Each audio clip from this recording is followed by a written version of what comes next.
After they arrived in the imperial capital of the Blood Sun Empire, Jianghu contemplated what he should do next. Although the imperial capital of the Blood Sun Empire was the safest place in the southern region, he could not remain here forever. After they arrived in the imperial capital of the Blood Sun Empire, Jianghu contemplated what he should do next. Although the imperial capital of the Blood Sun Empire was the safest place in the southern region, he could not remain here forever. After all, he could say that he had already fallen out with the 9th prince of the Blood Sun Empire with what had happened in the Mountains of Seven's despair.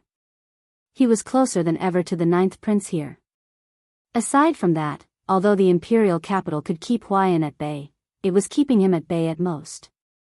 If Huayan truly wanted to act recklessly, the Blood Sun Empire would not be able to do anything to him.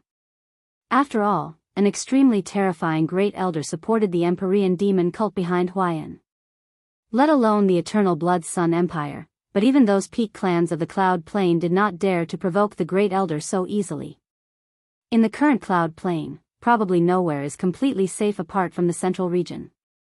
Do I really have to go to the central region? Jianghu thought.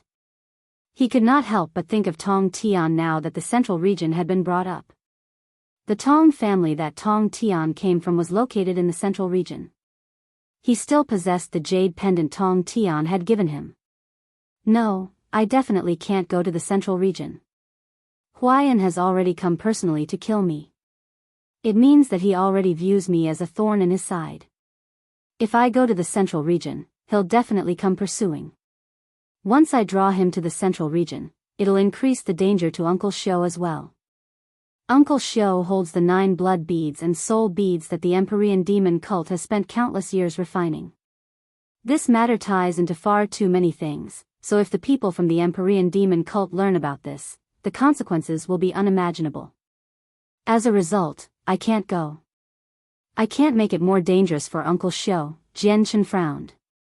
He discovered that although the Cloud Plain was vast, there was actually nowhere where he could go. This was all because the organization behind Huayan was just too great. Otherwise, although Huayan would be able to move around freely the southern region with his strength as an infinite prime, there would be no need for eternal empires to treat him with caution. Jianghu, I heard that the Saints' world has a total of 49 great plains and 81 great planets. Our Cloud Plain is only one of the 49 plains. Since we can't stay on the Cloud Plain anymore, why don't we leave temporarily and return once we're powerful enough? Kaya said. Although she had not spent a lot of time conscious in the Saints' world, she possessed some basic understanding. She had also learnt just how powerful the Empyrean demon cult was from what Jianghu had told her. As a result, she understood just how troublesome of a matter it was now that they had caught the eye of an infinite prime of the Empyrean demon cult. Kaya paused. After some thought, she continued, moreover, with our cultivation speed, I believe we won't need to fear Huayan before long. Leave the Cloud Plain? A sliver of bitterness appeared on Jianghu's face. It was easy to say that, but it was nowhere close to easy when it came to practice. He did not have 5-color divine crystals to pay to use the teleportation formations. The teleportation formations between planes were extremely expensive to use. In the past, Fairy Haoyu even had to kill an extremely powerful primordial realm expert for the Xiandao Empire to obtain enough 5-color divine crystals to go home. Right now, although Jianghu possessed supreme quality divine crystals from Yashi Lian, it was still not enough once they had been converted to 5-color divine crystals. At this moment, the faces of Jianghu and Kaya changed. They suddenly looked behind them and found that 3 demonic auras radiated from the end of the bustling street. They approached Jianghu and Kaya extremely quickly. What powerful demonic auras! They're from the Empyrean demon cult. They're god kings from the Empyrean demon cult. They've actually come to the imperial capital of the Blood Sun Empire. The Empyrean demon cult really is too arrogant. They don't even know how to keep a low profile in the imperial capital of the Blood Sun Empire. They're completely looking down on the Blood Sun Empire. The arrival of the 3 late god kings from the Empyrean demon cult immediately attracted the attention of many people in the imperial capital. However, even though they looked at the 3 god kings in displeasure, no one dared to stand forward. As if the three god kings wanted the people there to know they were from the Empyrean demon cult, they did not conceal their presences at all even though they were in the imperial capital of the Blood Sun Empire. Their late god king presences surged out as demonic aura emanated into their surroundings, shrouding them as a thick, black mist. At the same time, at the other end of the bustling streets several kilometers away, there was a white-robed young man who seemed to be in his 20s with a fan. He strolled around idly with two female attendants. When the three god kings of the Empyrean demon cult entered the imperial city, the young man stopped. He frowned and said, "The Empyrean demon cult is just too arrogant. What do they think the imperial capital of our Blood Sun Empire is? It's not a place where they can behave as they wish. Your Highness, looking at how they're behaving, they're probably hunting down people that have offended them. Let's just endure a small matter like this." "We can't make a ruckus," a female attendant said from behind the young man. The young man's face sank. Suddenly, he opened his fan and said, "If I just let this pass, will our imperial family still have any pride left?" Jian Shen and Kaya became grim when they sensed the three god kings in pursuit. Jian Shen called out, "They've arrived here faster than I imagined. It looks like they don't plan on treating the Blood Sun Empire cautiously at all and plan to eliminate us in the imperial capital. Let's go." Jian Shen grabbed Kaya and immediately took off, approaching the imperial palace of the Blood Sun Empire. However, the two of them were unable to take to the skies in the imperial capital. They could only hover along the ground, so their speed was naturally drastically affected as a result. Did you think you'd be safe once you made it to the imperial capital of the Blood Sun Empire? You are far too naive. At this moment, a deep voice rang out from behind. The three god kings had already locked onto Jian Shen's presence. They were completely fearless in the imperial capital, where their speeds suddenly exploded, and they directly took to the skies. They made it past Jian Shen and Kaya in the blink of an eye, landing before them to block their path.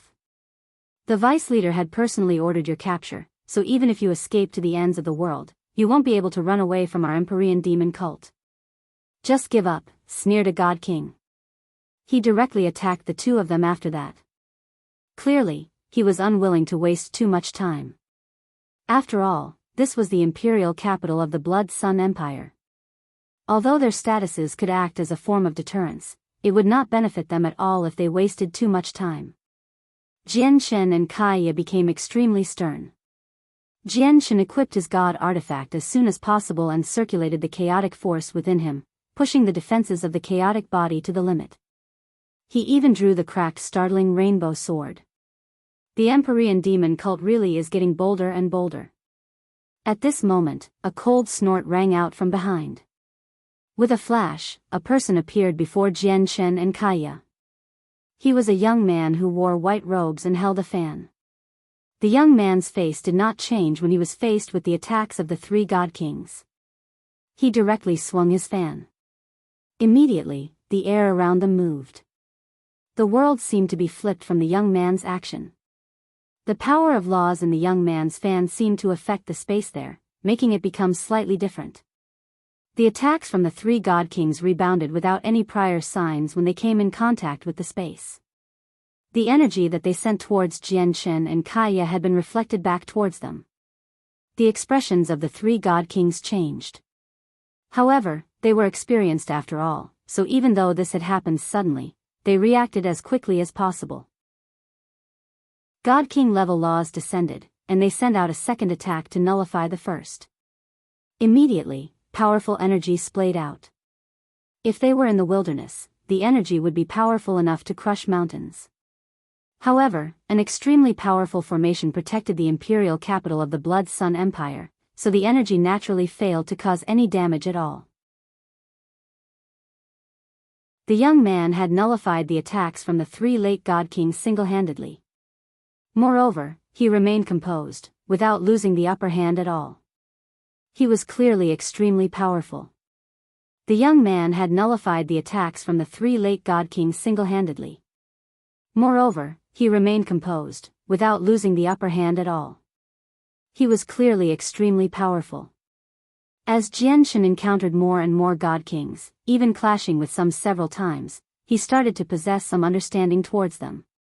When the young man moved, Jianghu could clearly sense that he was also a late god king like the god kings from the Empyrean demon cult. They were at the same level of cultivation, yet the young man managed to match them all by himself. He was definitely a great prodigy. The imperial capital of the Blood Sun Empire really is a nest of monsters. Just a random person can be this powerful. Jianghu was secretly surprised. Before him, the three god kings from the Empyrean demon cult churned with demonic aura, which shrouded their figures in black mist. One of them said sternly, "Who are you, bold enough to get in the way of the Empyrean demon cult's matters? Leave immediately, and we can forget about what you just did. Otherwise, you will become an enemy of the Empyrean demon cult." The Empyrean demon cult had always acted as they wished on the Cloud Plain. Even after arriving in the imperial capital of the Blood Sun Empire, they did not tone it down in the slightest. They were completely fearless. The young man opened his fan and flapped it leisurely. He sneered, "Aren't the three of you looking down on the Blood Sun Empire too much? Why don't you look at where you are with what you said before? You dare to threaten me in my own territory? Let alone you three unimpressive protectors, even if your vice leader comes here personally, he'll have to consider something like that properly before doing anything." At this moment, a large number of guards that belonged to the imperial capital hurried over from the surroundings.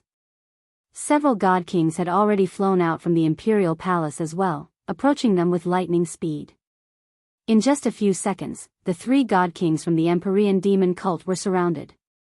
The god kings from the imperial palace looked at them coldly as they surrounded them. They had already emitted their tremendous presences slowly. Even though they were surrounded, the three god kings remained composed. They did not become flustered at all. One of them said, "The vice leader has personally ordered the capture of these two people. Does your Blood Sun Empire plan on protecting them? I have no interests in who the vice leader wants to capture. This is the imperial capital of the Blood Sun Empire, not a place where you can act as you wish. Your Empyrean demon cult still hasn't achieved absolute supremacy in the southern region. Please return. Otherwise, I can only send you out of the city," the white-robed young man said coldly. The three protectors of the Empyrean demon cult contemplated it shortly. After judging the situation they were in, they could only leave powerlessly in the end. With the departure of the three protectors, Jianghu clasped his fist at the young man and said, "I'm Jianghu. Thank you for your help today. I will remember the kindness you have shown." Jianghu. The young man's eyes immediately narrowed when he heard Jianghu's name. He stared at Jianghu with some surprise. "You're that Jianghu who defeated a god king in the northern region?" "That's me," said Jianghu. The young man smiled slightly and studied Jianghu. He said, "No wonder the three protectors of the Empyrean demon cult are hunting you down while you're still an overgod. You captured Yashi Lian in the past and got the divine king to use her as a hostage, forcing Huaiyan to agree to his terms. With Huaiyan's temperament, he'll definitely nurse a grievance because of that.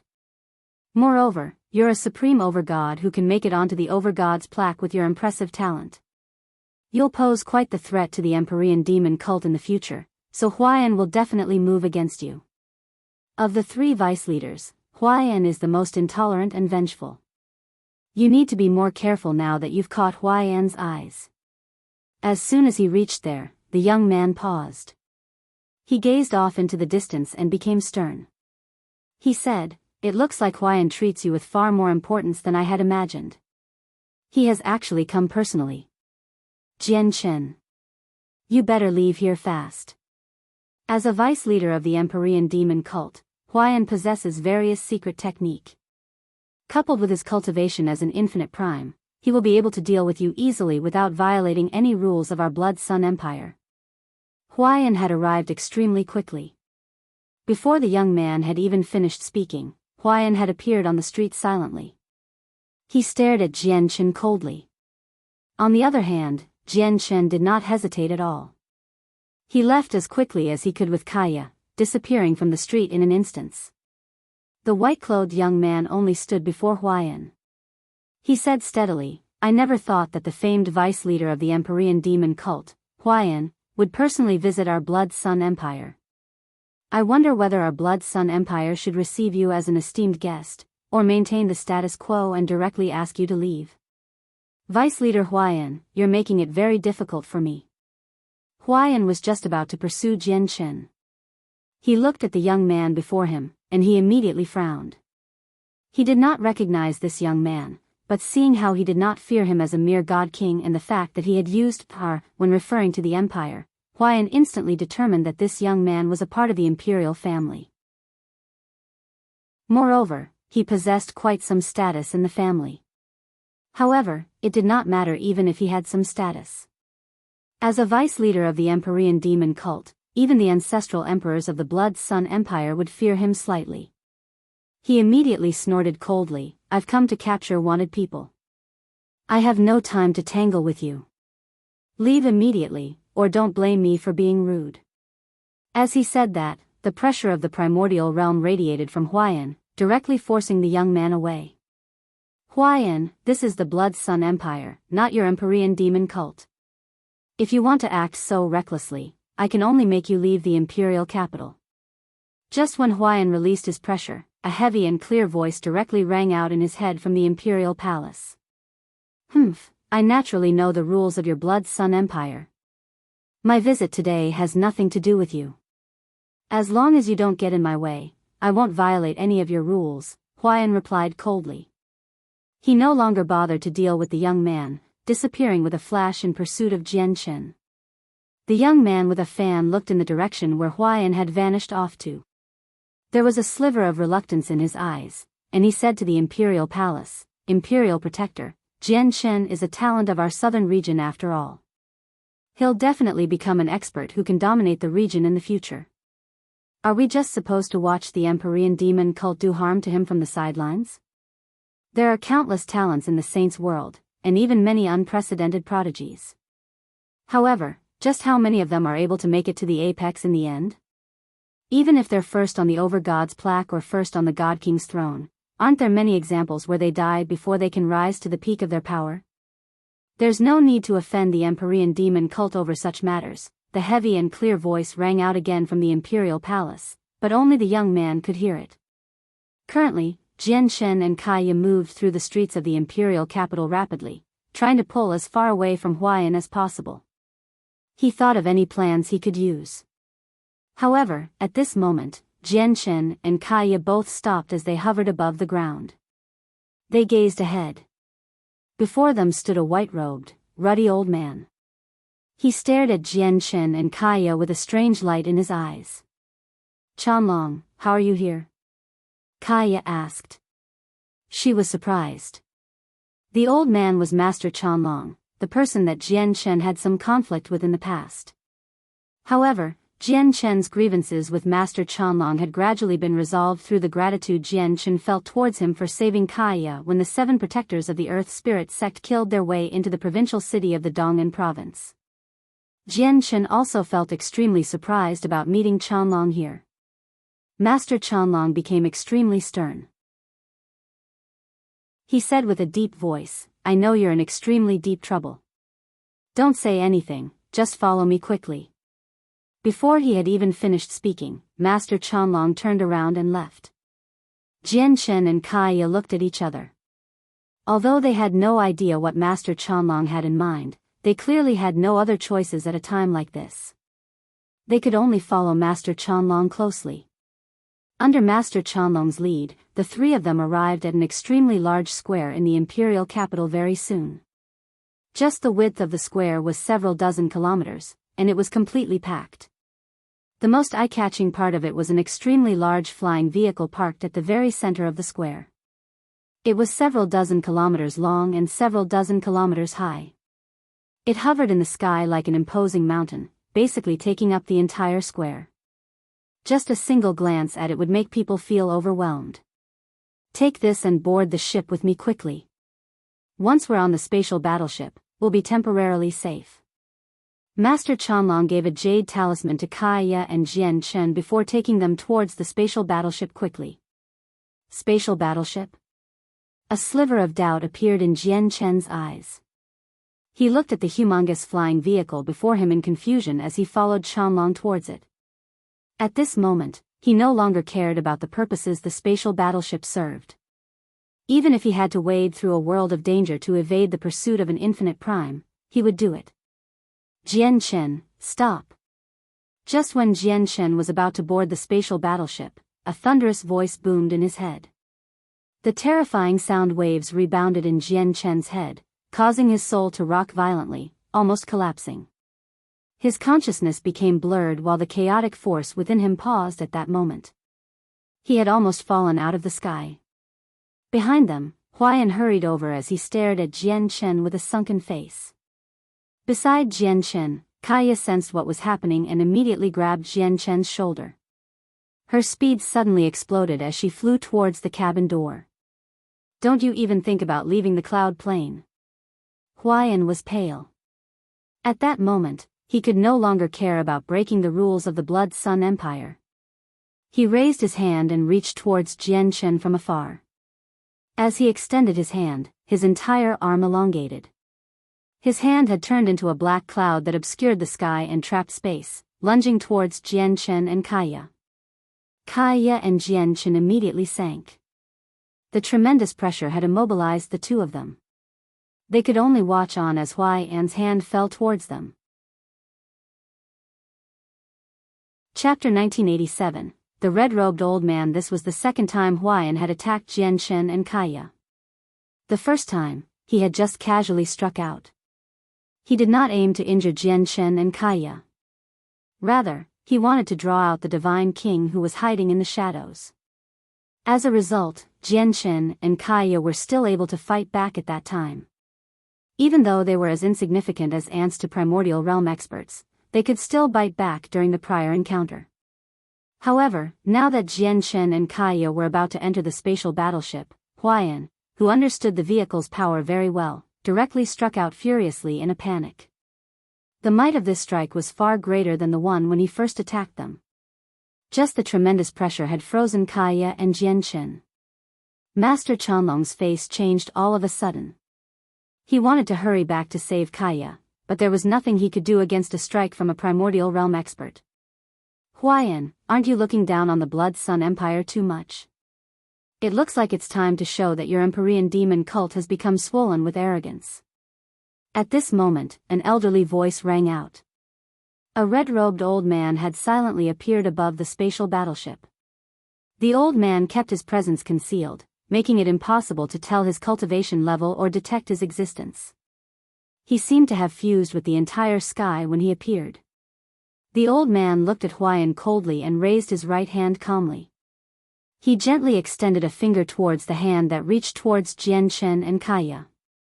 The movement seemed simple. It did not give off any pulses of energy, nor did any particular pressure accompany it. However, the space before the old man suddenly contracted and produced a ripple in space, spreading out at an unbelievable speed. When Huaiyan's huge hand was only 10 meters away from Jian Chen and Kaya, it suddenly came to a halt. The space around it seemed to have been frozen at that moment. However, the effects of the gesture clearly did not just end there. In the next moment, the space in the area shattered loudly from the pulse, forming a huge crack. Countless spatial shards and spatial wind surged out, surrounding Huaiyan's hand. The spatial shards and wind were extremely terrifying. Huaiyan's hand was reduced to a bloody mess in a single instance from the ravaging of the shards and wind. Huaiyan's gaze was cold. He looked at the old man emotionlessly. The old man had trapped his right hand there, so he had to endure the ravaging of the spatial shards and wind. No matter how hard he tried, his hand remained trapped there.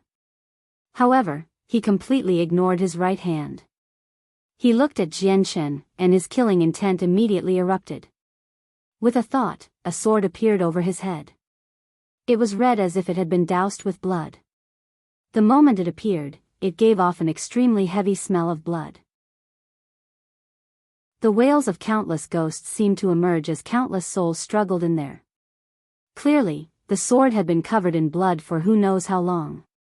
It had completely turned into a demonic artifact. Swish! As soon as the sword had appeared, it shot off as a red streak of light, directly slashing through space towards Jian Chen. Huaiyan's desire to kill Jian Chen had already reached the point of no return. Now that Jian Chen was about to board the spatial battleship and leave the cloud plane, he could not allow it. As a result, he basically wanted to kill Jian Chen regardless of the consequences right now, even if he had to offend the Blood Sun Empire, even if he had to lose an arm. The red sword moved extremely quickly, so fast that distance seemed insignificant before it. With a flash, it arrived before Jian Chen, stabbing towards his head with a bloody presence. However, it was also at this moment that the space around Jian Chen and Kaya pulsed gently. In this moment of life and death, Jian Chen and Kaya vanished. The sword hit nothing. Huaiyan's gaze shifted upward slightly. He looked at the huge cabin door of the spatial battleship and saw that Jian Chen and Kaya had already appeared outside the cabin silently. They were just about to enter. This person is wanted by our Empyrean demon cult. He is related to a major matter that has happened to our cult recently. If you stop me, you are opposing the Empyrean demon cult. I will definitely report this matter to the higher-ups. Once the Great Elder is alarmed, you won't be able to endure the consequences, Huaiyan roared out. With a thought, the sword flashed and continued towards Jian Chen. He was not afraid of failing to kill Jian Chen. His demonic artifact had the ability to devour souls. Those who were slain by the sword could have their souls directly wiped out if he chose to. As long as he injured Jian Chen with the sword, even if it just scratched him, his demonic artifact could suck away Jian Chen's soul instantly. The red-robed old man did not waver at all from Huaiyan's threats. Do you think that you'll be able to scare me once you mention the Great Elder of the Empyrean demon cult? I tell you what's even more funny. A mere overgod being able to alarm the Great Elder that rarely ever appears. Huaiyan, don't you think what you're saying is rather hilarious? With that, the old man grabbed at space. With his gesture, the world seemed to enter his palm, and the sword that shot towards Jian Chen appeared in his hands silently. The old man gripped the blade with 2 fingers. No matter how the sword struggled, it was unable to break free from the old man's grasp. At this moment, Kaya had already grabbed Jian Chen's shoulder, entering the spatial battleship with Chanlong. They had vanished from Huaiyan's view. Huaiyan's face became terrifyingly sunken. He understood the power of the spatial battleship. Once Jian Chen had entered the cabin, it would mean he had lost his opportunity to eliminate Jian Chen unless this overgod decided to come out again. Naturally, the spatial battleship would come across various dangers as it moved through outer space. It would even encounter the attacks of extremely powerful space beasts. As a result, various formations covered the spatial battleship, making it extremely powerful in terms of both offense and defense. With his cultivation as a first heavenly layer infinite prime, there was nothing he could do to it. Chapter 1988, Houston's disaster as for tailing the spatial battleship along the way and killing Jian Chen after he disembarked, that was even more impossible. This was because once the spatial battleship reached outer space and set off, even 9th heavenly layer infinite primes would not be able to follow it. Probably only chaotic primes could match its speed. After all, it was a form of transportation between the 49 Great Planes and the 81 Great Planets of the Saints' world. Naturally, it would have to move extremely quickly. Outside the spatial battleship, Huaiyan stared at Jian Chen, who had disappeared into the cabin door, with a sunken face. He greatly resented the red-robed old man who had stopped him. If it were not for this old man who had interfered time and time again, Jian Chen would already be in his hands. Unfortunately, despite also being an infinite prime, he was not as powerful as the red-robed old man, so he could only bury the hatred in his heart. Huaiyan, leave the imperial capital, said the red-robed old man. His indifferent voice possessed a certain coldness. The Empyrean demon cult was in existence many organizations on the cloud plane found repulsive. If it were not for the mysterious and terrifying Great Elder, the Empyrean demon cult definitely would not still exist after what it had done throughout the years. Only now did Huaiyan draw his right hand back. His entire hand had vanished already. However, he paid no attention to the injuries of his arm. He stared at the red-robed old man emotionlessly and snorted coldly before directly leaving. He had already lost his chance to kill Jian Chen. Now, in the cabin, Jianghu gradually recovered from the bellow that had stunned his soul. Afterwards, under Master Chanlong's lead, they made their way through the spatial battleship before stopping in an extremely large cabin. The cabin was clearly at the bottom of the spatial battleship. Several hundred cushion-sized pedestals were set up neatly there, and quite a few people were scattered across them. Under Master Chanlong's lead, Jianghu and Kaya sat down on the pedestals as well. What is this place? Jianghu looked around. He was in doubt. Master Chanlong sat on a pedestal beside Jianghu. He said to Jianghu and Kaya secretly, "Spatial battleships are extremely well-known vehicles for transportation in the Saints' world. They are for journeys between planes. Although there are teleportation formations across planes in the Saints' world, they're extremely expensive to use. Even some primordial realm experts can't afford to use them. As for spatial battleships, they are much cheaper than the teleportation formations such that even a few deities can afford to use them. The only downside is that they are much slower compared to teleportation formations. Teleportation formations can traverse the distance between planes in an extremely short amount of time, no matter how far apart they are. However, spatial battleships need years, decades, or even centuries to reach their destination. Clearly, Master Chanlong understood spatial battleships extremely well. He explained them to Jianghu and Kaya. Jianghu knew that he was about to leave the cloud plane on the spatial battleship. He completely fell silent as the matter weighed on his heart. His face was filled with worry. Everything had happened just too suddenly. He was not prepared. In particular, he was worried about the Tian Yuan clan. This was because Roy Jin, Hong Lian, Heiyu, Nubis, Sacred Feather, and so on, the people who had come up from the Tian Yuan continent with him, all remained in the Tian Yuan clan. Now, I can only hope that the Divine King can protect the Tian Yuan clan, Jianghu thought. He was filled with bitterness. He had never thought that as a mighty vice-leader of the Empyrean demon cult and a powerful primordial realm expert, Huayan would actually come personally to kill a mere over-god like him. He was indeed helpless against the pursuit of a primordial realm expert with his current strength. Even fleeing was wishful thinking. If experts from the Blood Sun Empire had not stopped Huayan, he would fail to even board this spatial battleship. I really had no choice with leaving this time. Huayan, I will return. Jianghu clasped his hands as his eyes shone with determination. Back on the cloud plain, not only was the central region the center of the vast place, but it was also the most prosperous region of the cloud plain. Most of the organizations who stood at the peak of the cloud plain were located here. Moreover, the only everlasting empire of the entire cloud plain was located here as well. Right now, in the remote wilderness of the central region, Houston currently fled in a disheveled shape in his blood-red robes. He was covered in wounds right now, and every single one of them was vicious, where blood constantly poured out. He faced the merciless pursuit of over a dozen god kings. Behind him, the god kings looked at Houston with burning desire. They pursued him as they fought against the god kings around them. All of them wanted to approach Houston first, but none of them wanted someone else to be faster than them. Once they made it to the front, they would be faced with the merciless attacks of people beside or behind them.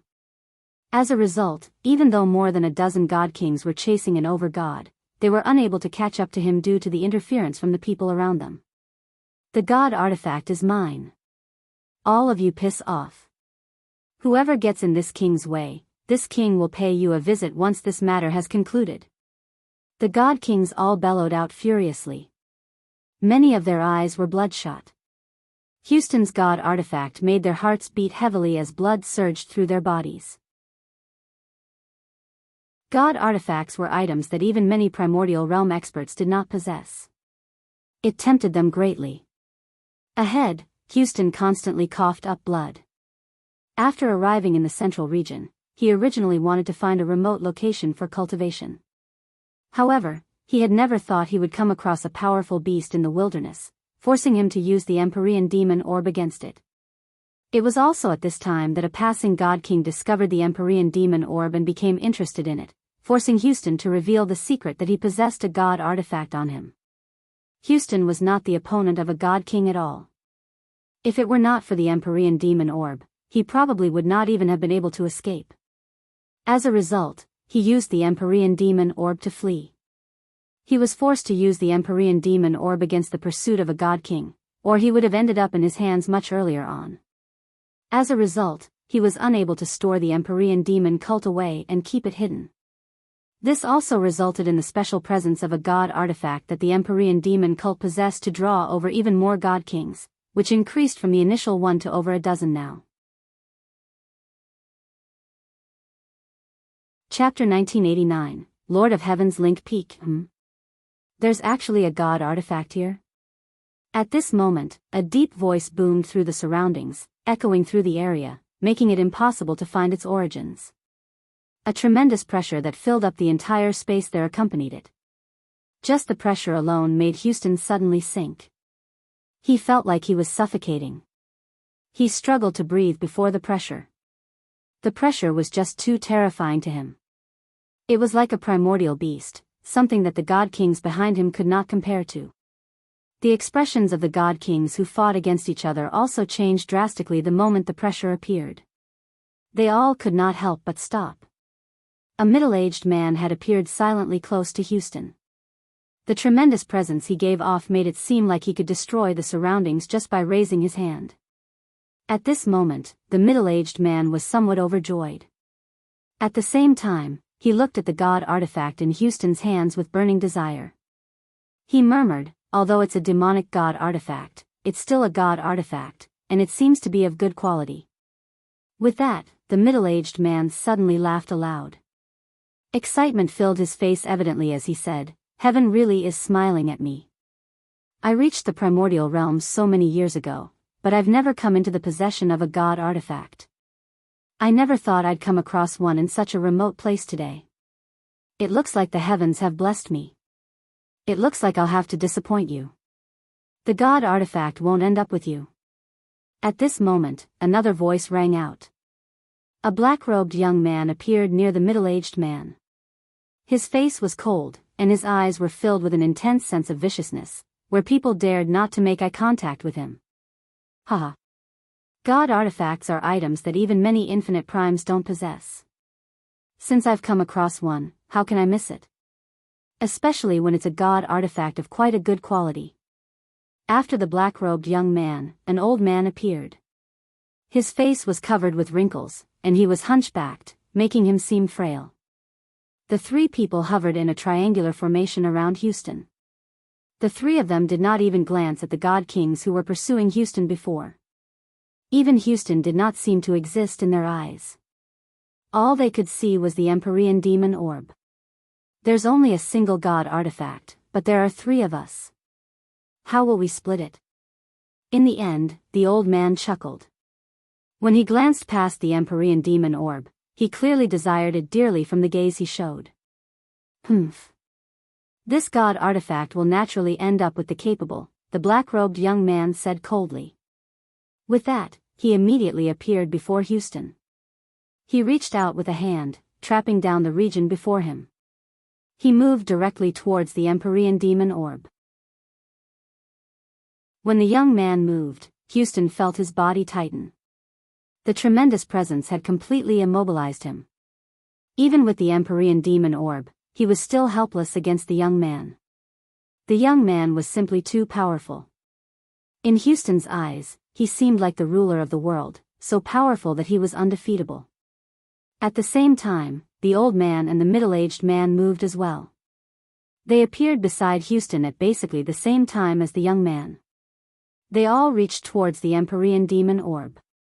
Terrifying pressure surged out, pressing down on Houston to the point where he even felt like his heart had stopped beating. Blood oozed out of all his pores. Before the three people, let alone escape, he was as insignificant as an ant even when he could use the Empyrean demon orb. Even though the Empyrean demon orb was an impressive god artifact, Houston was unable to unleash the might of a god artifact with his strength. In reality, even god kings would struggle to use a god artifact. Even if they received the recognition of the artifact spirit, they would still be unable to unleash the might of the god artifact. Only primordial realm experts could use the destructive power of a god artifact as they wished. In this moment of life and death, a golden, three-legged cauldron suddenly appeared.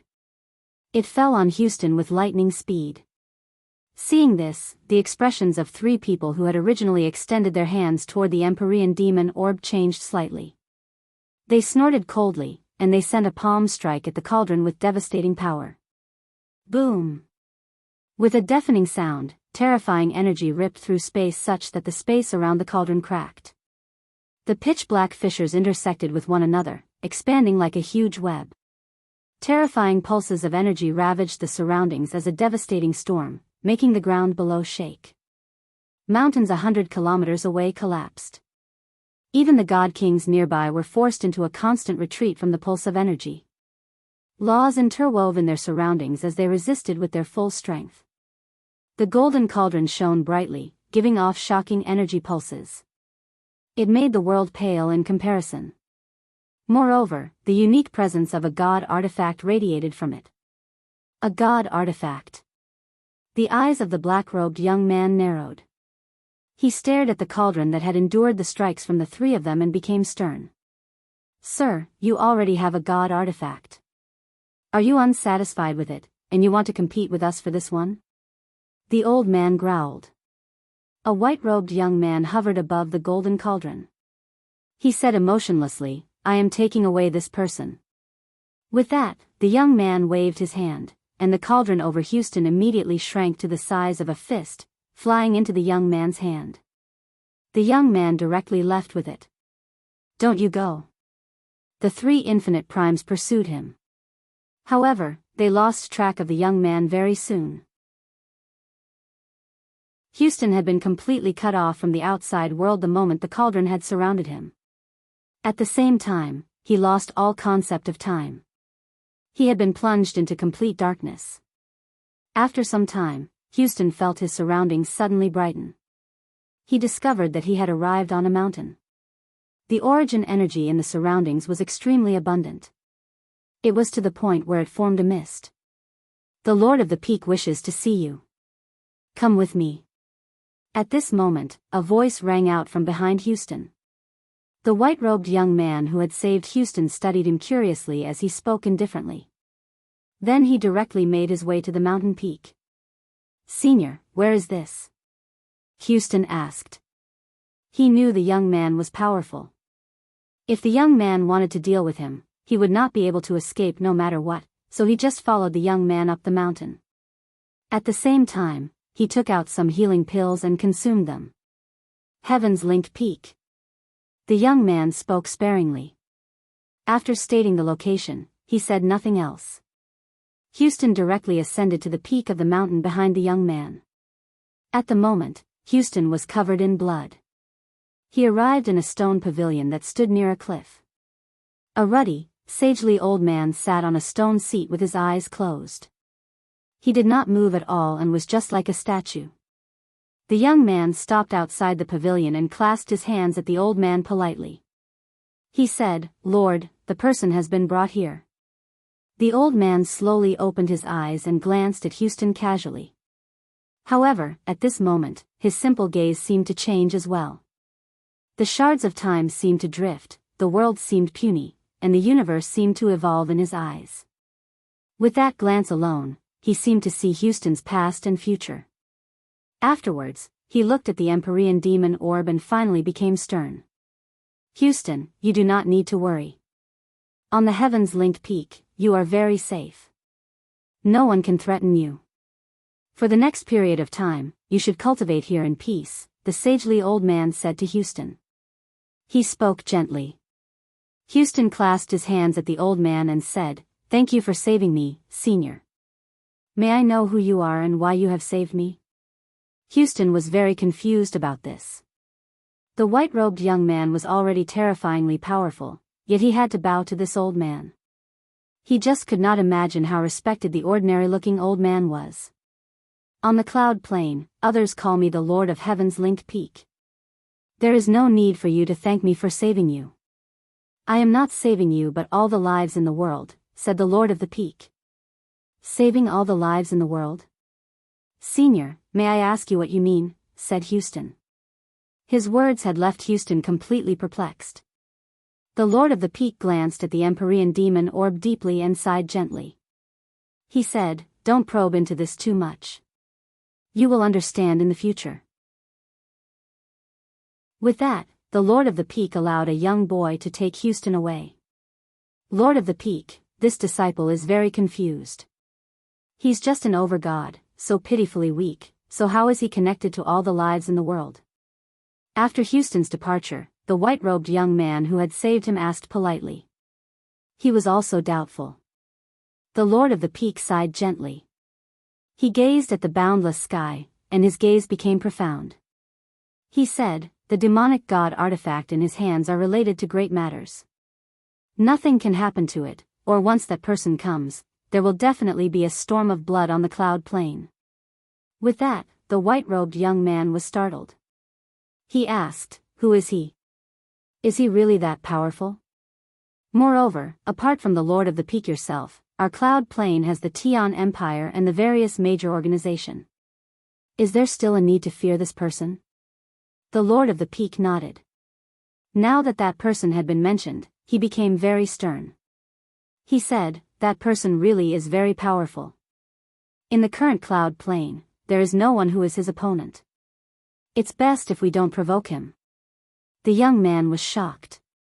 He knew exactly who the Lord of Heaven's linked peak was, yet he still feared this person so much. Who was he? The white-robed young man could not help but think of Houston again. He had never thought that the puny overgod the Lord of the Peak had asked him to save would be related to such a great matter. Chapter 1990, An Agreement of 10,000 Years. The two ancestral emperors of the Shi Empire, who had come from the northern region, Shi Haoshuan and Shi Haoming, were currently having a discussion with the two ancestral emperors of the Blood Sun Empire. They conversed secretly through communication techniques. As such, aside from the four of them, no one else knew the contents of their negotiation, including the Shi Emperor, Shi Ziyun. However, the Shi Emperor did not care about their negotiation at all. He did not care about the process. He only wanted to know the outcome. If the outcome dissatisfied him, no one could stop what he would do, even if two of the ancestral emperors of the Shi Empire were present, including his father. In the past, when he was still a prince, Shi Ziyun was refined and graceful. He was knowledgeable, skilled in both planning and scheming. He excelled in all aspects, earning his father's high regard. However, the Shi Ziyun of the past just happened to be a pacifist, showing no interest in the position of emperor at all. He had not even considered contending for the position. As a result, in the past, Shi Ziyun did not develop the power on his side like the other princes in the Shi Empire. He had always been alone as a prince, and he maintained an extremely low profile. However, the matters of the past had made him lose his daughter, and it was also from that moment onwards that he changed drastically. He stopped being a pacifist. For his daughter, he had almost become insane, wildly taking revenge on his enemies who had hunted him down and caused him to lose his daughter. This was more than enough to show just how important his daughter was to him. In the eyes of other emperors, the interests of the empire were supreme. They were willing to lose their children for the empire. However, Shi Ziyun was different. He was an emperor who could sacrifice the empire for his daughter. Now that he had finally found his long-lost daughter, he would certainly do everything for her. As the ancestral emperors of the two eternal empires negotiated with one another, the Shi Emperor and the Empress revolved around Shiyu as they showed great concern for her. At that moment, they did not seem like an emperor and an empress at all. However, Shiyu spoke sparingly when she was faced with the care and concern from the Shi Emperor and the Empress. She stared at them with extremely mixed feelings. Even she struggled to describe the emotions she was feeling. All of this had happened so suddenly. Just when the Tian Yuan clan faced a great disaster, the parents she had never seen before actually appeared and completely overwhelmed the ninth prince. At the same time, they stood up against the ancestral emperors of the Blood Sun Empire. All of this was like a dream to Shiyu. It was as if she still had not completely accepted the dramatic developments from the bottom of her heart. It went without saying for the reactions of the people in the surroundings. They seemed to have turned into stone long ago. I never thought that Shi Yu of the Tian Yuan clan would actually be the daughter of the emperor of the Shi Empire. Sang Tu, you should be glad you did not become enemies with the Tian Yuan clan. Otherwise, the consequences would have been. The divine king sighed as he communicated this to the ancestor of the Earth Spirit sect secretly. The ancestor of the Earth Spirit sect experienced angst. Only he understood the reason why he had let the Tian Yuan clan go, even giving them a god king from his sect to settle the grievances between them, and it was not because of Jian Chen's talent. Instead, the woman in white had threatened him. Sang Tu feared her deeply, or even dreaded her due to her might. As a result, he had stepped down and dared not to target the Tian Yuan clan anymore. If it had not been for the woman in white, Sang Tu would have never just let the matter be. After all, this affected the pride and prestige of his Earth Spirit sect. As a peak organization in the Heavenly Moon Empire, the Earth Spirit sect naturally needed to protect their pride. However, only after personally witnessing what had happened in the Tian Yuan clan did Sang Tu realize just how clever of a decision settling his differences with the Tian Yuan clan was. However, Sang Tu seemed to think of something very soon. His face immediately changed, and his forehead became covered with cold sweat. Great unease permeated his heart as well as endless regret.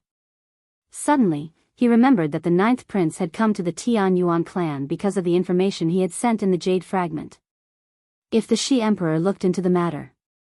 Sang Tu became unsettled when he thought of that. His heart was filled with fear.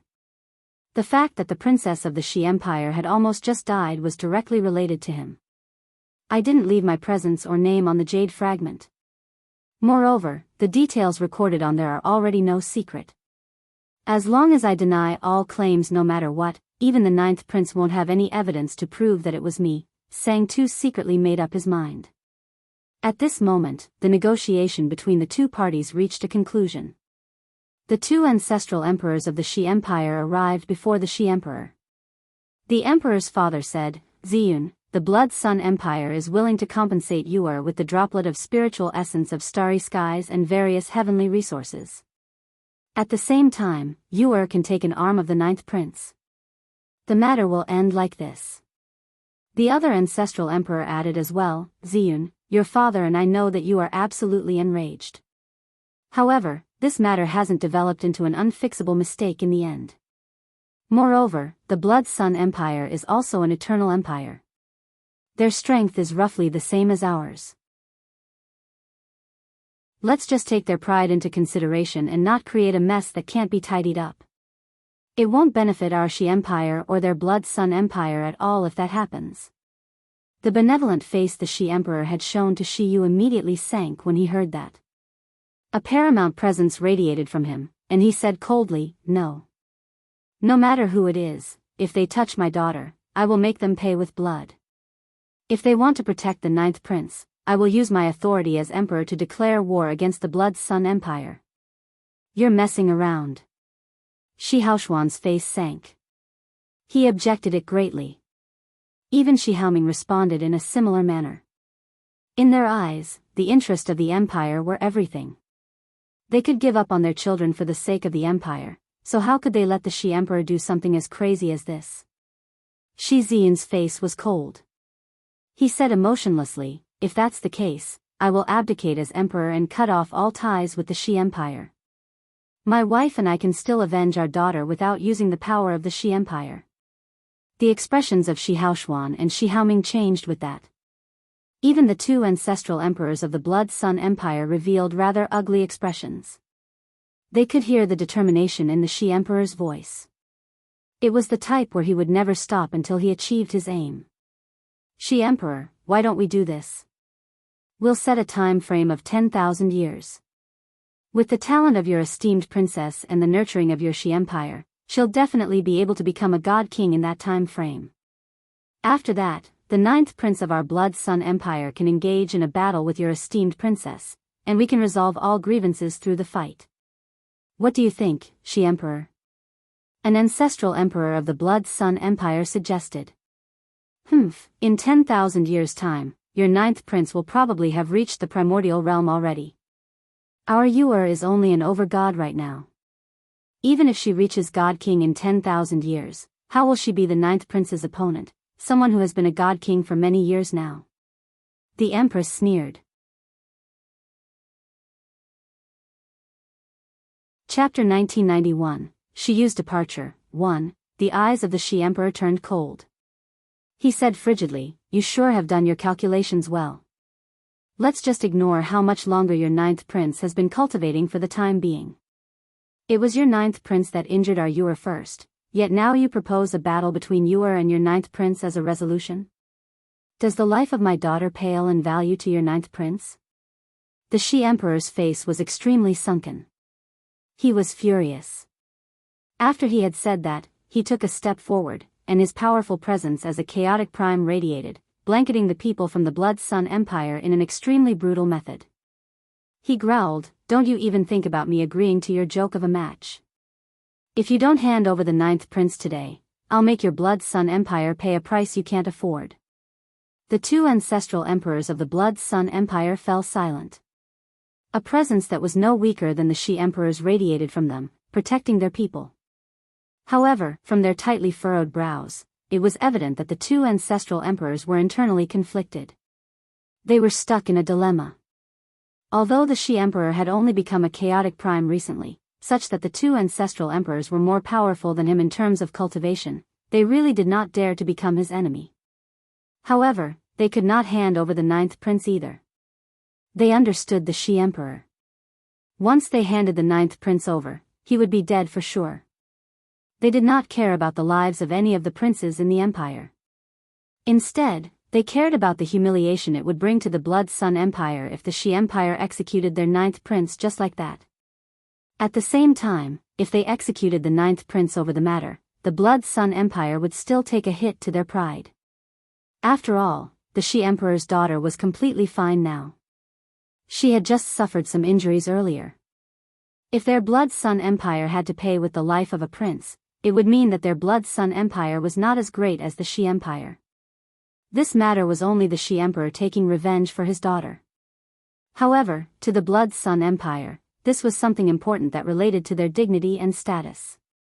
At this moment, Shiyu said suddenly, "Okay, I accept your suggestion. I'll fight the ninth prince after 10,000 years. I will kill him personally during this match." There was evident killing intent directed towards the ninth prince in Shiyu's voice. "Yuer, don't be impulsive. Your father will decide for you." The Empress pulled Shiyu's hand as she looked at her. The Shi Emperor also turned around to look at Shiyu. He showed no intentions of condemning her. Instead, his gaze became filled with gentleness. He said, "Yuer, there's no need to wait for 10,000 years. Since the ninth prince has injured you, he won't be able to leave here today. You also can't agree to this match." Shiyu shook her head. She stared at the ninth prince, who the Empress had slapped into a horrible shape, and said through gritted teeth, "I need to dish out this revenge personally. I want to kill him personally during a match." The Shi Emperor opened his mouth. He wanted to say something, but when he saw Shiyu's determined gaze, he could only sigh helplessly. He could see Shiyu's resolution through her eyes. If he continued to try to persuade her, not only would he fail to change her mind, but it might even lead to Shiyu disliking him. Naturally, the Shi Emperor did not wish to see this. Just when the ancestral emperors of the Blood Sun Empire had no idea what to do, they suddenly heard Shiyu accept the match, and their eyes immediately lit up. One of them immediately said, "Since the esteemed princess has agreed to this, let's just leave it like this." "Shi Emperor, what do you think?" The Shi Emperor was helpless. He did not fear the Blood Sun Empire, nor was he afraid of declaring war against the Blood Sun Empire. However, he needed to take his daughter's feelings into account. Since she had already decided, what else could he say? "I'll let the ninth prince live for another 10,000 years for now because of Yuer. However, he may have avoided death, but he still deserves punishment." Towards the end, the Shi Emperor's eyes sharpened. He extended a finger towards the ninth prince from the distance, and a terrifying pulse of energy shot out and headed directly towards the ninth prince. Arg! The ninth prince produced a painful shriek. He directly fell out of the sky, and a bloody hole had appeared on his forehead. The Shi Emperor had injured his soul, and the power of laws from the Shi Emperor remained there. Not only would it make it difficult for him to recover from this injury, but it would also make it almost impossible for him to reach the primordial realm. Let's go. The two ancestral emperors of the Blood Sun Empire were indifferent to this. They turned around to leave. Leave behind the spiritual essence of starry skies. The Shi Emperor called out. The spiritual essence of starry skies was good stuff. It would assist Shiyu greatly. Even with his current strength, obtaining a drop of it was extremely difficult. One of the ancestral emperors of the Blood Sun Empire paused. He tossed over the bottle that contained the spiritual essence of starry skies before leaving. The Emperor of the Blood Sun Empire reached for the 9th prince with a sunken face. Without saying anything, he left with the infinite primes of the Empire. In the blink of an eye, all the people from the Blood Sun Empire had departed. Shi Haoming and Shi Haoshuan did not remain for long after they had departed, leaving very soon as well. In the blink of an eye, the ancestral emperors of the Blood Sun Empire and the Shi Empire were completely gone. Only the Shi Emperor's group remained.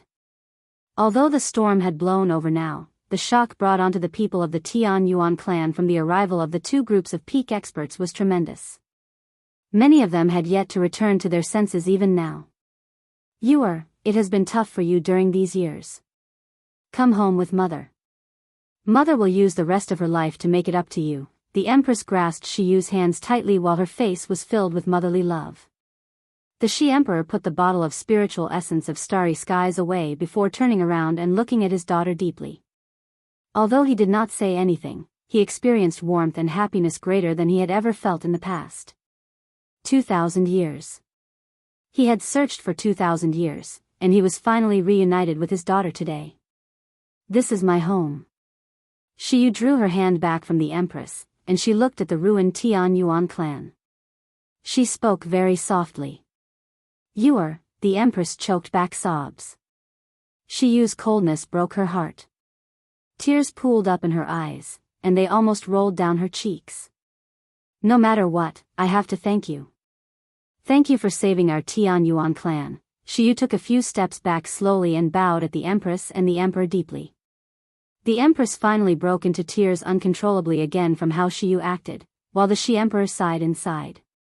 He knew that his daughter was still unwilling to forgive them. However, since he had found his daughter now, he believed time could change her, that time could make her accept them. In the distance, the light in the Divine King's eyes flickered. He hesitated, and in the end, he made up his mind. He stood forwards and clasped his hands. I am the Divine King of the Divine Kingdom of Pingtian. Greetings to the Shi Emperor and the Empress. After bowing towards the two of them, the Divine King looked at Shiyu and became stern. He said, Your Highness, Jian Chen currently faces the pursuit of the vice leader of the Empyrean demon cult, Huayan. His life is in danger. When she heard that Jian Chen was being hunted down, Shiyu's face changed drastically. At that moment, she had completely forgotten about her parents and the Shi Empire. The Divine King's words boomed through her head. Your Majesty, what did you say? The Patriarch is currently being hunted down by a vice leader of the Empyrean demon cult? Shiyu arrived before the Divine King with a flash and asked him in disbelief. The Divine King nodded. Not long ago, Huayan brought 3 late God King protectors to deal with Jian Chen. Although I kept Huayan busy, the 3 late God Kings pursued Jian Chen. Although Jian Chen is a supreme over-god, he's definitely not the opponent of the 3 late God Kings. It has already been quite some time since the 3 late God Kings pursued him. Also, now that Huayan is no longer entangled by me, he has traveled off in Jian Chen's direction. With his speed, he has probably caught up already. Jian Chen definitely can't escape, so he'll definitely die if nothing happens. Shiyu immediately paled after receiving the confirmation. Chapter 1992, Shiyu's Departure, 2, The expressions of Sacred Feather, Rui Jin, Hong Lian, Heiyu, and the others who had come up from the Tian Yuan continent all changed.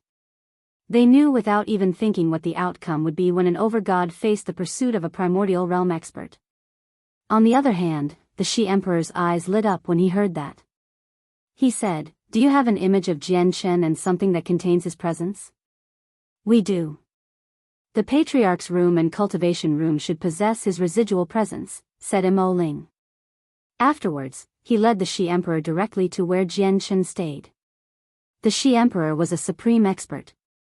In Jian Chen's room, he was able to capture any residual presence without any effort. Afterwards, he immediately expanded the senses of his soul, blanketing the surroundings.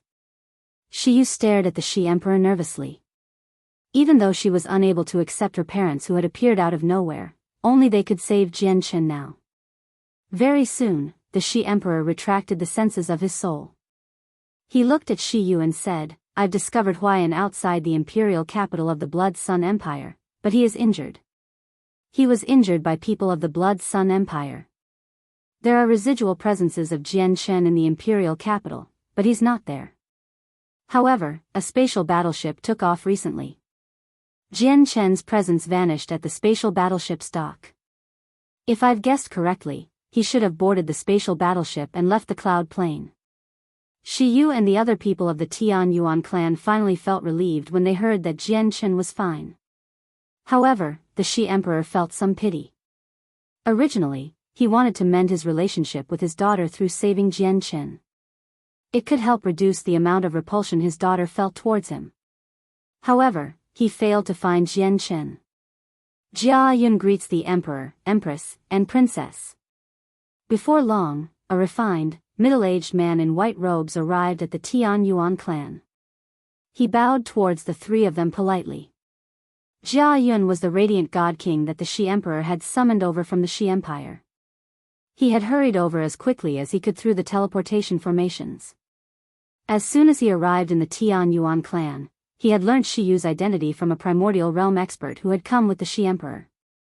Shiyu immediately brought Jia Yun eagerly to where Mo Yen had died after learning he was a radiant god king.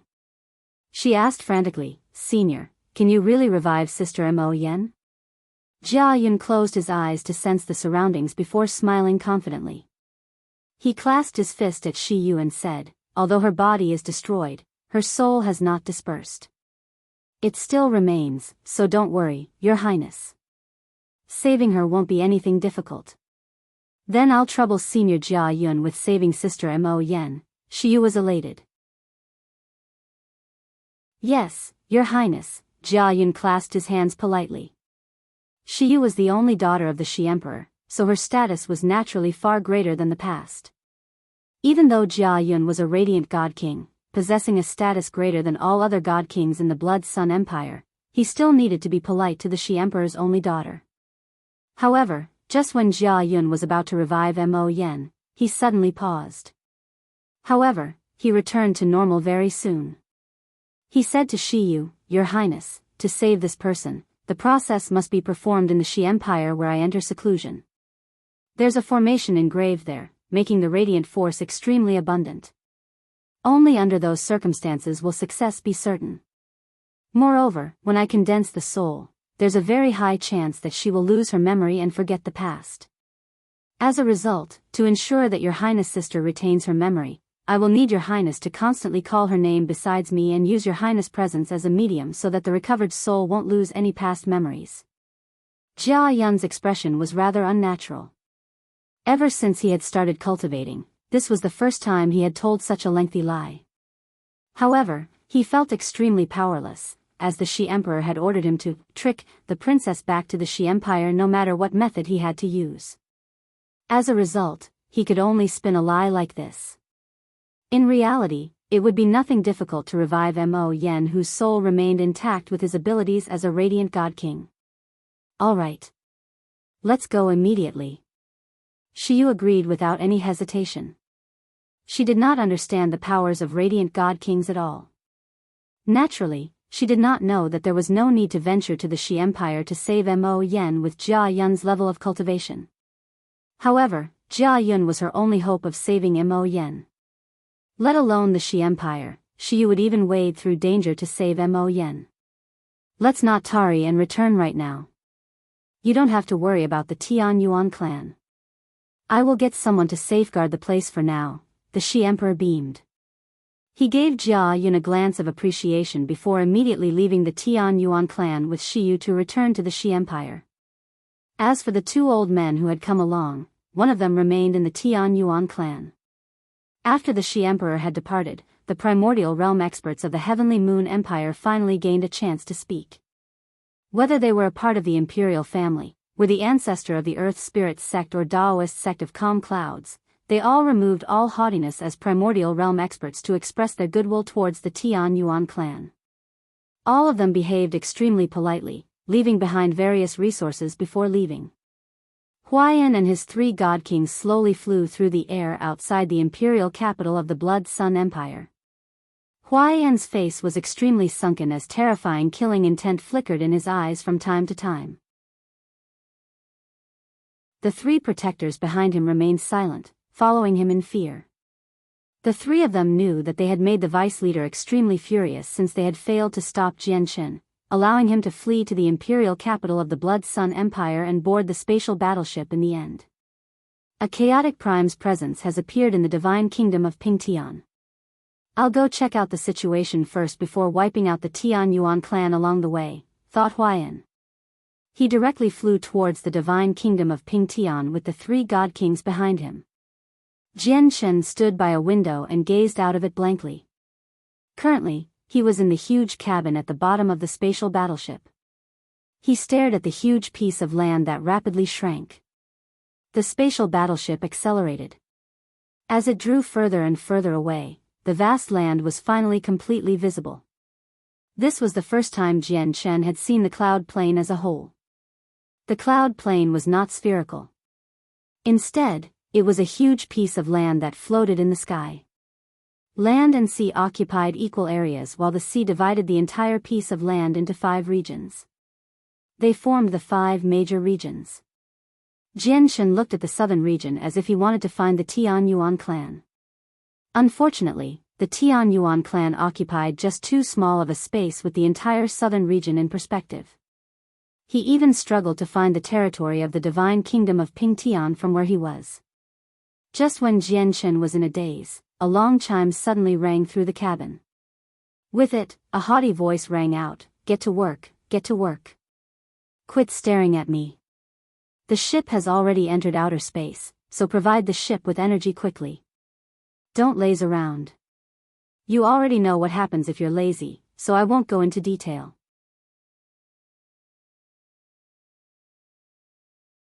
Chapter 1993, The Swordswolf Adventurers. As the voice rang out, some of the people who were conversing leisurely around the cabin returned to their seats. They sat on their stone pedestal, and afterwards, they emitted powerful pulses of origin energy.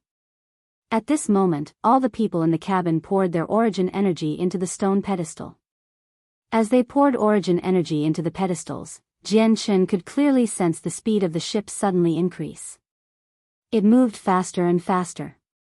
In the end, he discovered that all the stars outside the ship were rapidly receding from the ship as streaks of light. The stars were not moving. Instead, it was simply the ship moving too quickly. The speed of the spatial battleship has probably surpassed infinite primes. Jianchen was secretly surprised by this. Then, he looked at the people who poured origin energy into the stone pedestals as they sat there, and he returned to his position with some doubt. Next to Jianchen, Master Chanlong was pouring origin energy into his stone pedestal.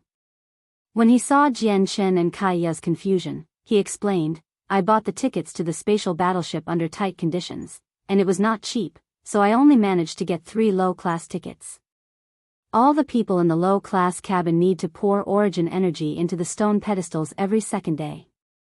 The stone pedestals are linked to powerful formations. All the origin energy that enters the stone pedestal will be taken to the formation that powers the spatial battleship to be used as fuel." Master Chanlong looked at Jianchen and Kaiya, who still did nothing, and said with some helplessness, "Although the price of taking this low-class cabin is cheap, we have to provide energy for the spatial battleship's movement. This was a condition that came with the ticket. If we don't do this, our right to ride the spatial battleship will be revoked, and we will be thrown out. Can we upgrade our flight to a higher class?" Jian Chen asked. He did not have enough divine crystals to take a teleportation formation to a different plane, but he believed he could afford to fly at a higher class. After all, he had obtained a large amount of divine crystals from Yaxi Lian. As the commander of the 7th Army, Yaxi Lian was far richer than regular god kings.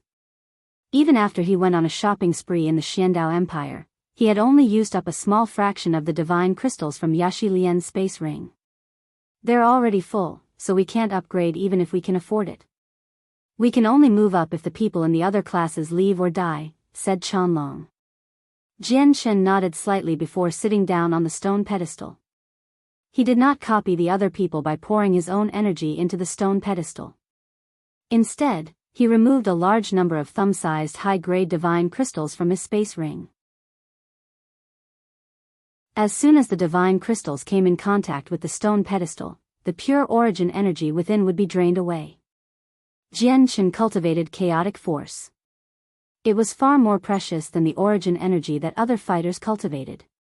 Naturally, he would not pour that into the stone pedestal.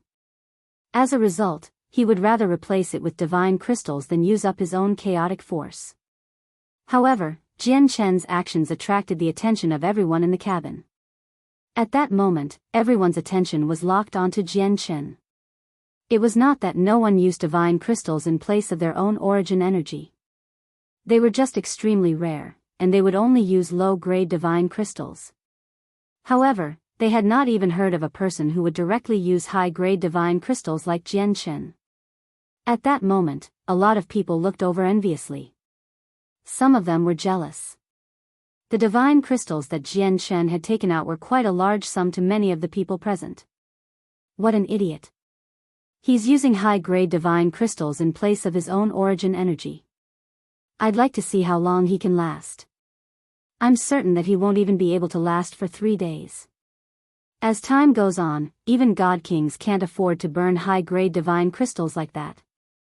A few people discussed softly, but naturally, Jian Chen heard all of it. Jian Chen did not speak up about this. However, he also felt very helpless because apart from high-grade divine crystals, he only had supreme-grade divine crystals in his space ring. Moreover, he did not have many loose pieces of divine crystals. Basically, all of them were blocks. In the blink of an eye, the spatial battleship had already flown through outer space for close to a month. Jian Chen used high-grade divine crystals continuously during that time to replace his own energy. He had used up several tens of thousand divine crystals. The people who believed that Jian Chen would not be able to last long gradually changed their minds after they saw how Jian Chen had used several tens of thousand high-grade divine crystals in the span of less than a month. Greed and burning desire appeared in their gazes towards Jian Chen. People who treated several tens of thousand high-grade divine crystals like nothing clearly possessed an extremely large sum of divine crystals. One day consumes over 2,000 high-grade divine crystals. I need to spend half a month each month pouring in energy, so a month should consume between 30 to 40,000 high-grade divine crystals.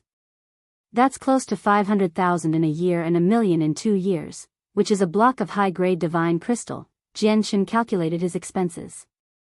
Burning through a single block of high-grade divine crystal every 2 years was nothing to him right now because let alone high-grade divine crystals, just the supreme-grade divine crystals he possessed amounted to several dozen blocks.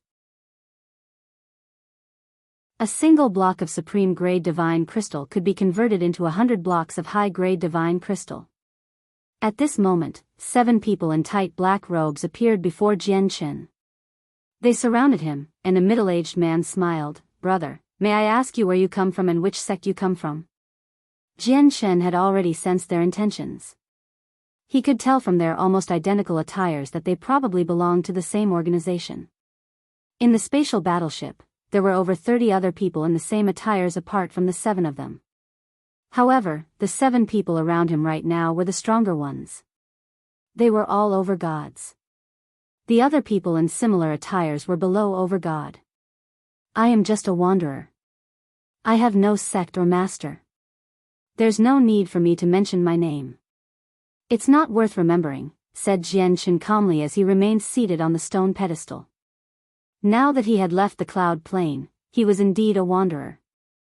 Master Chanlong and Kaya opened their eyes at that moment as well, staring at the 7 people coldly.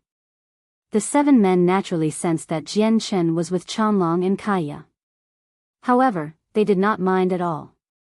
After they learned that Jian Chen was only an independent cultivator, the eyes of the middle-aged man who had spoken earlier lit up. He said, "We're the Swordswolf adventurers. The captain and the 2 elders are currently at the high-class cabin and they're all god kings. Brother, would you be interested in joining our group? Although we're not a peak organizations, we're still one with 3 god kings. Would you be interested?" As they said that, a pressure radiated from the 7 of them, slowly approaching Jian Chen. Although the middle-aged man had spoken rather politely, the forcefulness in his words was evident. He was basically threatening Jian Chen.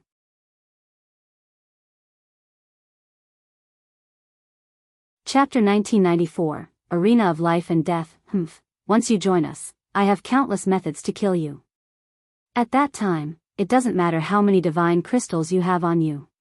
It'll all be mine, the middle-aged man sneered secretly. Naturally, he had come for Jian Chen's divine crystals. Seeing how Jian Chen treated the high-grade divine crystals like nothing, he knew that Jian Chen was extremely wealthy, having probably obtained it all through luck. As for Chanlong and Kaya, who were with Jian Chen, the middle-aged man did not take them seriously at all, even though they were over-gods and no weaker than any of his companions. This was because they were the Swordswolf adventurers. They had 3 god kings, and aside from that, his brothers who had stood forward with him were no ordinary people either. They possessed a combination attack that basically made them invincible below god kings when used. Even against opponents who outnumbered them, they would be able to emerge victoriously. "I have no interest," Jian Chen said extremely calmly. Even though he knew the Swordswolf adventurers possessed 3 god kings, he did not care at all. As long as he did not encounter late god kings, they would not be able to pose too great of a threat to him. Moreover, late god kings would not just appear this easily. Moreover, he had already learnt from Chanlong that fighting was prohibited on the spatial battleship, so it did not matter even if the Swordswolf adventurers possessed late god kings. The rules of the spatial battleship still bound them, preventing them from fighting. The middle-aged seemed to have expected Jian Chen's declination. His face did not change, and he said, "Our Swordswolf adventurers possesses some fame and prestige. We're a group of rather powerful adventurers. Sir, are you turning down our invitation because you're looking down on us? Any person who looks down on our Swordswolf adventures will suffer horrible consequences. Brother, you better consider it well." From behind, a gloomy young man who seemed to be approaching his 30s said gruffly. There was a vague sense of killing intent. "Aren't you going overboard? We don't want to join, so you assume it to be looking down on you. Do all the people you want to join have to join?" Kaya stood up and said furiously. That's right. Our Swordswolf adventurers just likes going overboard, so what?" The young man sneered. He stared at Kaya and scoffed, "But you don't have to worry, girl. Not anyone can join our Swordswolf adventurers. Your cultivation is just barely enough, but your appearance..." The young man sighed when he reached there. After spending some time in the imperial capital of the Blood Sun Empire of the southern region of the Cloud Plain, I have seen plenty of beautiful women. It has taken my tastes to a whole new level. Now that I've seen your appearance, I really can't let you join us because the women we had fun with in the brothels of the imperial capital were hundreds of times prettier than you. If I let you join us, our Swordswolf adventurers will probably be completely humiliated. That's right. Our Swordswolf adventurers is a group with some fame after all. We can't just let an extremely ugly woman join. Otherwise, we won't be able to show ourselves in the future. Woman, quit staring at us. You won't get invited even if you stare at us like that because your face really makes us troubled." The people of the Swordswolf adventurers laughed aloud. Gradually, the topic of the conversation began to revolve around Kaya. They scoffed and scorned her as they pleased. Kaya paled in fury. She was a woman before being an overgod. Since most women cared about their appearance, the scathing words of the Swordswolf adventurers made her extremely furious. Indeed, Kaiya's beauty was not breathtaking. She could not compete with Fairy Haoyu, Shangguan Mu'er, and so on. Even the two princesses of the Xiandao Empire, Xing'er and Lan'er, were prettier than her. However, she was still pretty, nowhere near as bad as the people from the Swordswolf adventures had described. Seeing the Swordsworth adventures humiliate Kaiya, Jianshan experienced heavy killing intent. He turned towards Qianlong emotionlessly and asked, "Master Qianlong, is there any way to kill them?" Master Qianlong's face was ugly as well. The vague sense of familiarity he felt from Kaiya had already made him treat her as his best friend. Now that his best friend was being harassed, he also experienced killing intent. There's an arena of life and death set up on the spatial battleship. There are no rules there. As such, once you enter it, you can kill to your heart's content without breaking any rules of the spatial battleship, said Master Qianlong. He seemed to know what Jianshan wanted to do, so he stood up from his stone pedestal. Jianshan stared at the Swordswolf adventurers and said emotionlessly, "Haven't you deliberately come to provoke us for my space ring? I can give you a chance to obtain all my wealth. In the arena of life and death, if you can kill me, then Jianshan directly took out a block of supreme grade divine crystal and tossed it onto the ground when he reached there. He continued, "Then all my wealth in my space ring belongs to you. This block of supreme grade divine crystal is only a portion of it. I just wonder whether you have the courage to come get it or not." The block of supreme grade divine crystal was placed before Jianshan. The huge crystal was transparent, and it shone with a dense, hazy light. Pure origin energy pulsed, causing all the people in the cabin to become green with envy. They all stared right at the block of divine crystal. This was a block of supreme grade divine crystal, 1 meter in length, width, and depth. Let alone supreme grade, many people in the cabin had not even seen a high-grade divine crystal the size of this. All the people from the Swordswolf adventurers stared at the block of supreme grade divine crystal as well. Desire filled their eyes. They knew that Kaiya and Jianshan were together, which was why they made fun of Kaiya to aggravate Jianshan, forcing him into the arena of life and death. They had never thought they would achieve their goals so easily. "We accept your challenge. Let's go to the arena of life and death," the Swordswolf adventurers agreed without hesitation. Even though there were people amongst them that could already sense that something was off, they ignored it very quickly before the temptations of supreme quality divine crystals. Although they could not tell Jianshan's level of cultivation, they knew he was not a god king from his presence alone. They had no need to fear as long as they did not encounter god kings. Moreover, even if he were a god king, it did not matter. There were no rules in the arena of life and death.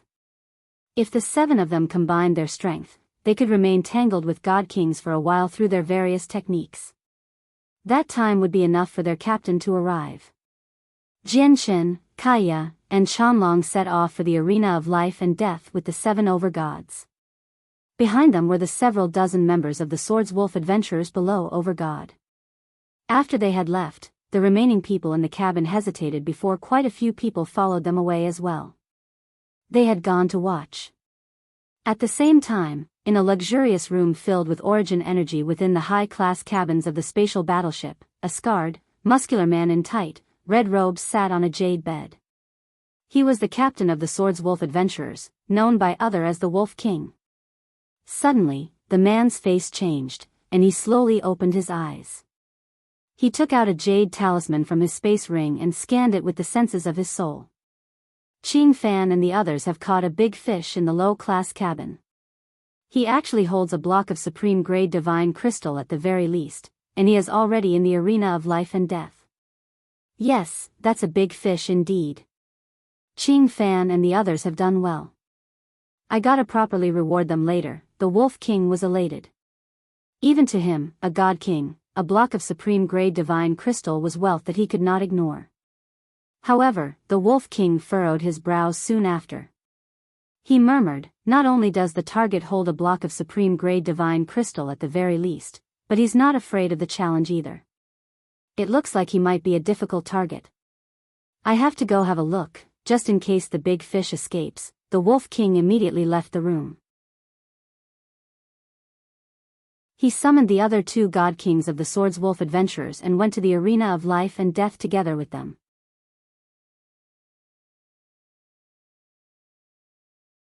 The arena of life and death was located in the central region of the spatial battleship. This was also the busiest and most prosperous area of the entire ship. Shops, food, and entertainment all gathered here, making it seem like a miniature, bustling city. The arena of life and death was located in the central region of the spatial battleship. This was also the busiest and most prosperous area of the entire ship. Shops, food, and entertainment all gathered here, making it seem like a miniature, bustling city. Not only was there free trade here for various cultivation methods, battle skills, treasures, and so on, but there was also delicious food made from the meat of various huge space beasts. It would draw in a large number of diners every day. Jianchen, Kaya, and Qianlong made their way through the bustling region of trade with the people from the Swordswolf adventurers. They headed directly towards the arena of life and death. The arena of life and death was a circular platform that was 1,000 meters wide. A barrier surrounded the entire place, and it was so powerful that even god kings would struggle to make it tremble. As soon as they arrived here, the gloomy young man who had mocked Kaya directly leapt onto the platform. As for the 6 other overgods of the Swordswolf adventurers, they surrounded Jianchen, Kaya, and Qianlong to cut off their path of retreat. They wanted to prevent them from running away suddenly. I'm already in the arena of life and death. Brat, weren't you pretty arrogant earlier? You boasted that you would kill us. Now that your opportunity is right before you, come in here. The gloomy young man stood in the arena as he stared at Jianchen in provocation. The 3 of you are already here. Surely, you're not considering to flee now? You haven't been frightened by our Swordswolf adventurers, right? Look at the 3 of them. You can tell with a single glance that they're cowards. The 6 people who surrounded Jianchen and the others all scoffed. From how nervous they seemed, they appeared to be afraid that Jianchen really would flee now. They did not pay any attention to Kaya and Qianlong.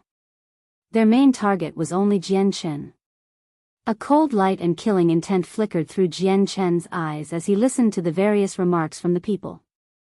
With a gentle leap, he took to the air and passed through the barrier around the arena of life and death with no obstruction.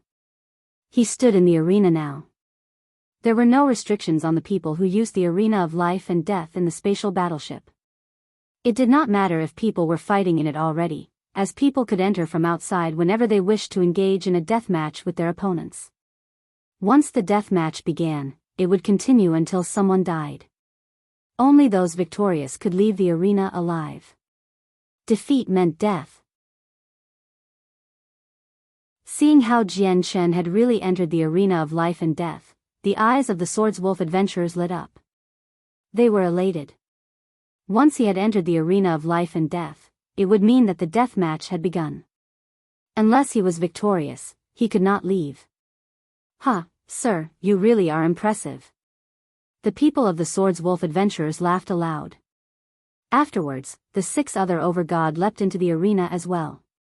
They had never even considered fighting Jianchen alone. They were already prepared to rush him together once Jianchen entered the arena of life and death. They would surround him until he died. Once Jianchen died in the arena, all his wealth would become theirs. Jianchen, leave that person to me. I want to teach him a lesson personally, Kaya said to Jianchen secretly. She and Master Qianlong had entered the arena together. She glared at the young man who had scoffed at her before and killing intent surged out.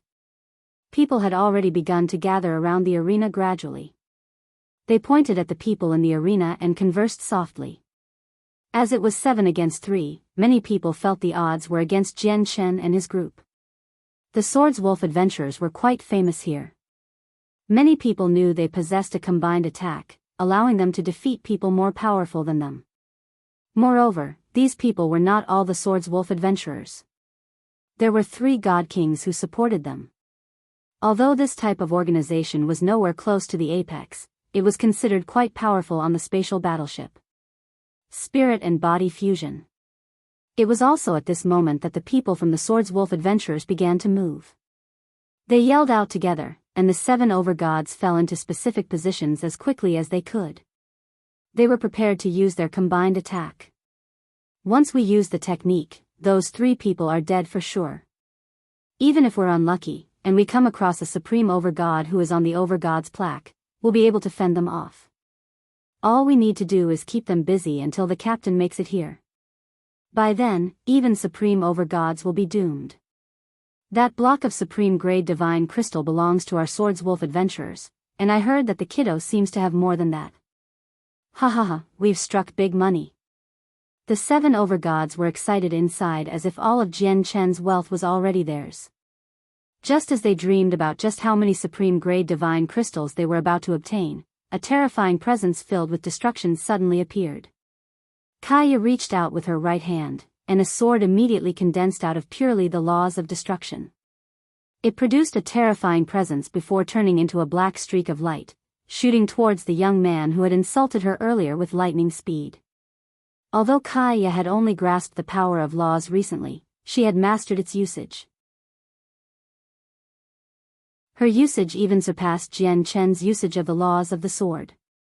No one could match up to her.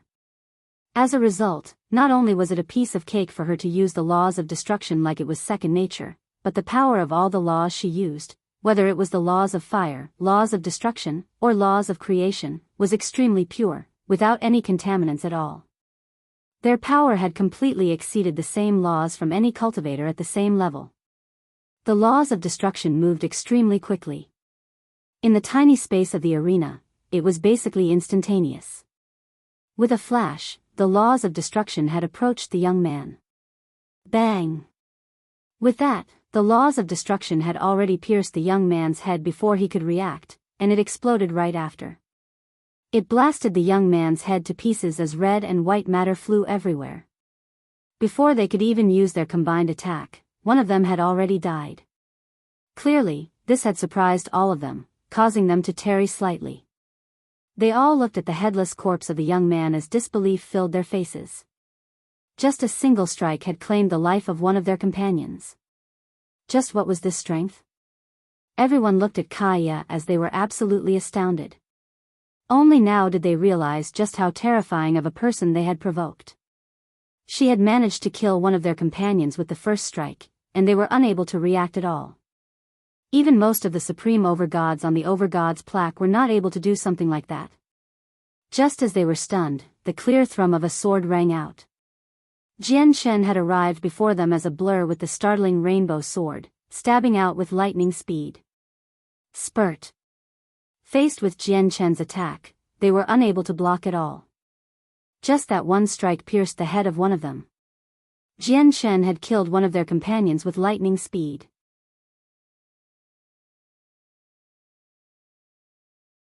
In the blink of an eye, 2 of the 7 confident overgods of the Swordswolf adventurers had already died. They had been slain in a single strike by Kaya and Jian Chen. In the blink of an eye, 2 of the 7 confident overgods of the Swordswolf adventurers had already died. They had been slain in a single strike by Kaya and Jian Chen. The people of the Swordswolf adventurers were not the only ones shocked. Even the observers below were dumbfounded. Retreat. The 5 remaining people paled in fright. Now that they could not use their combined attack, they retreated as quickly as they could. Jian Chen charged up. The startling rainbow sword turned into a blur as he stabbed towards a second person. Jian Chen's strike was just too fast. It had surpassed the speed that the naked eye could capture. Although the overgods could sense it with their soul, they were powerless against it. Spurt. Jian Chen's sword directly plunged into the head of a second overgod. In less than a few seconds, Jian Chen had already claimed the life of 2 overgods. At the same time, Kaya had caught up as well.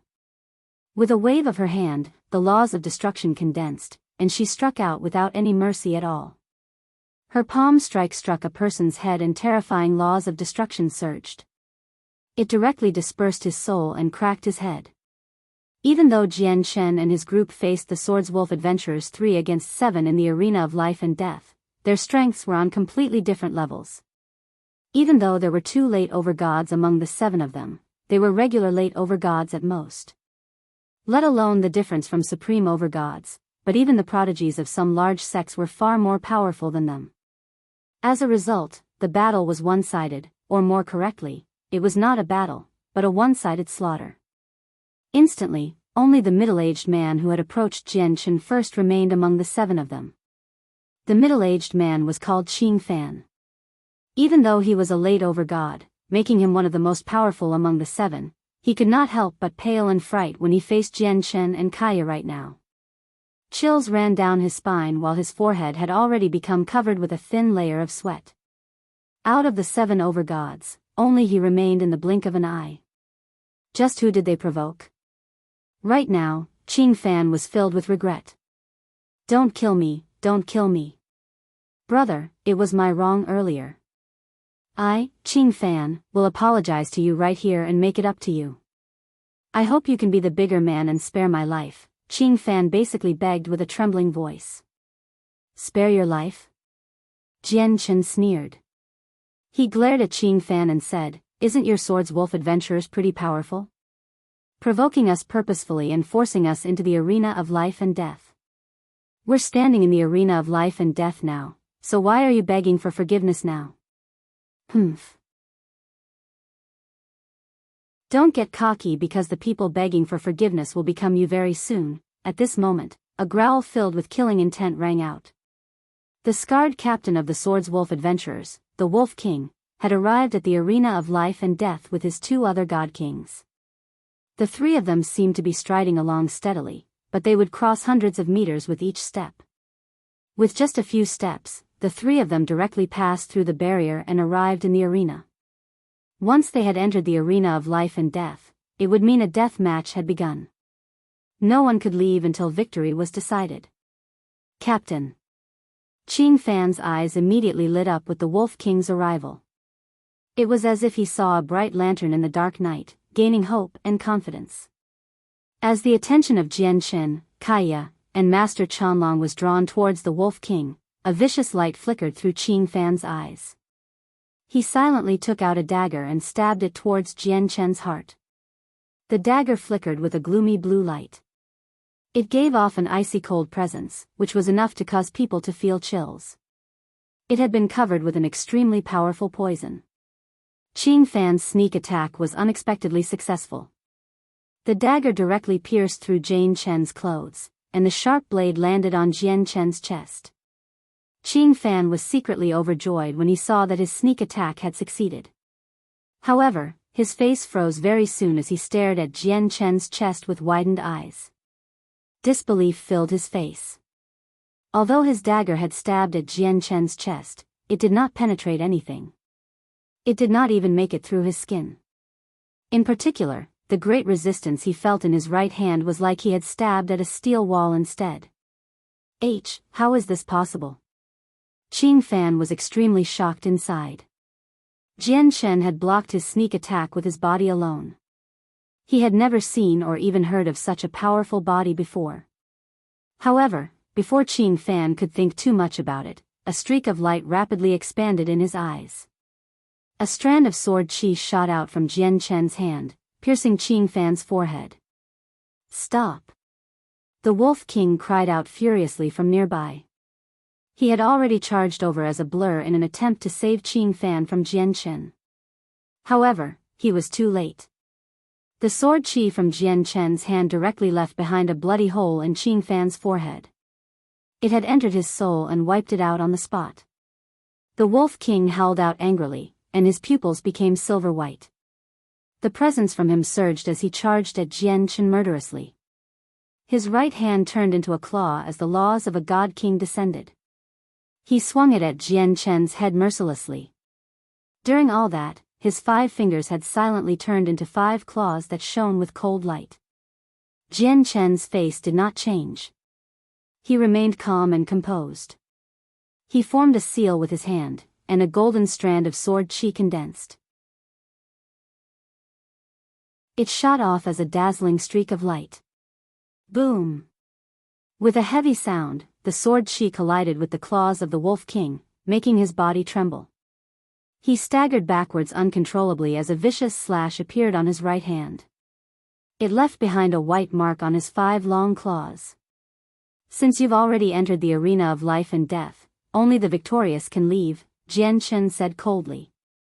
He took a step out and appeared before the Wolf King like he had teleported. He slashed the startling rainbow sword to prevent the Wolf King from escaping. "I never thought I'd meet a supreme over-god here," the Wolf King was stern. He howled out, and his body rapidly swelled at the same time. In the blink of an eye, he had turned into a silver-white wolf that was 10 meters in length. 9 bone-like swords stood on the wolf's back.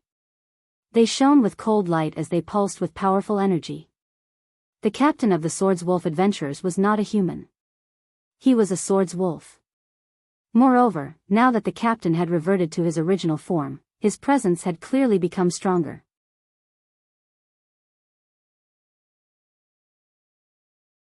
Including the captain, there were a total of 3 god kings among the Swordwolf adventurers.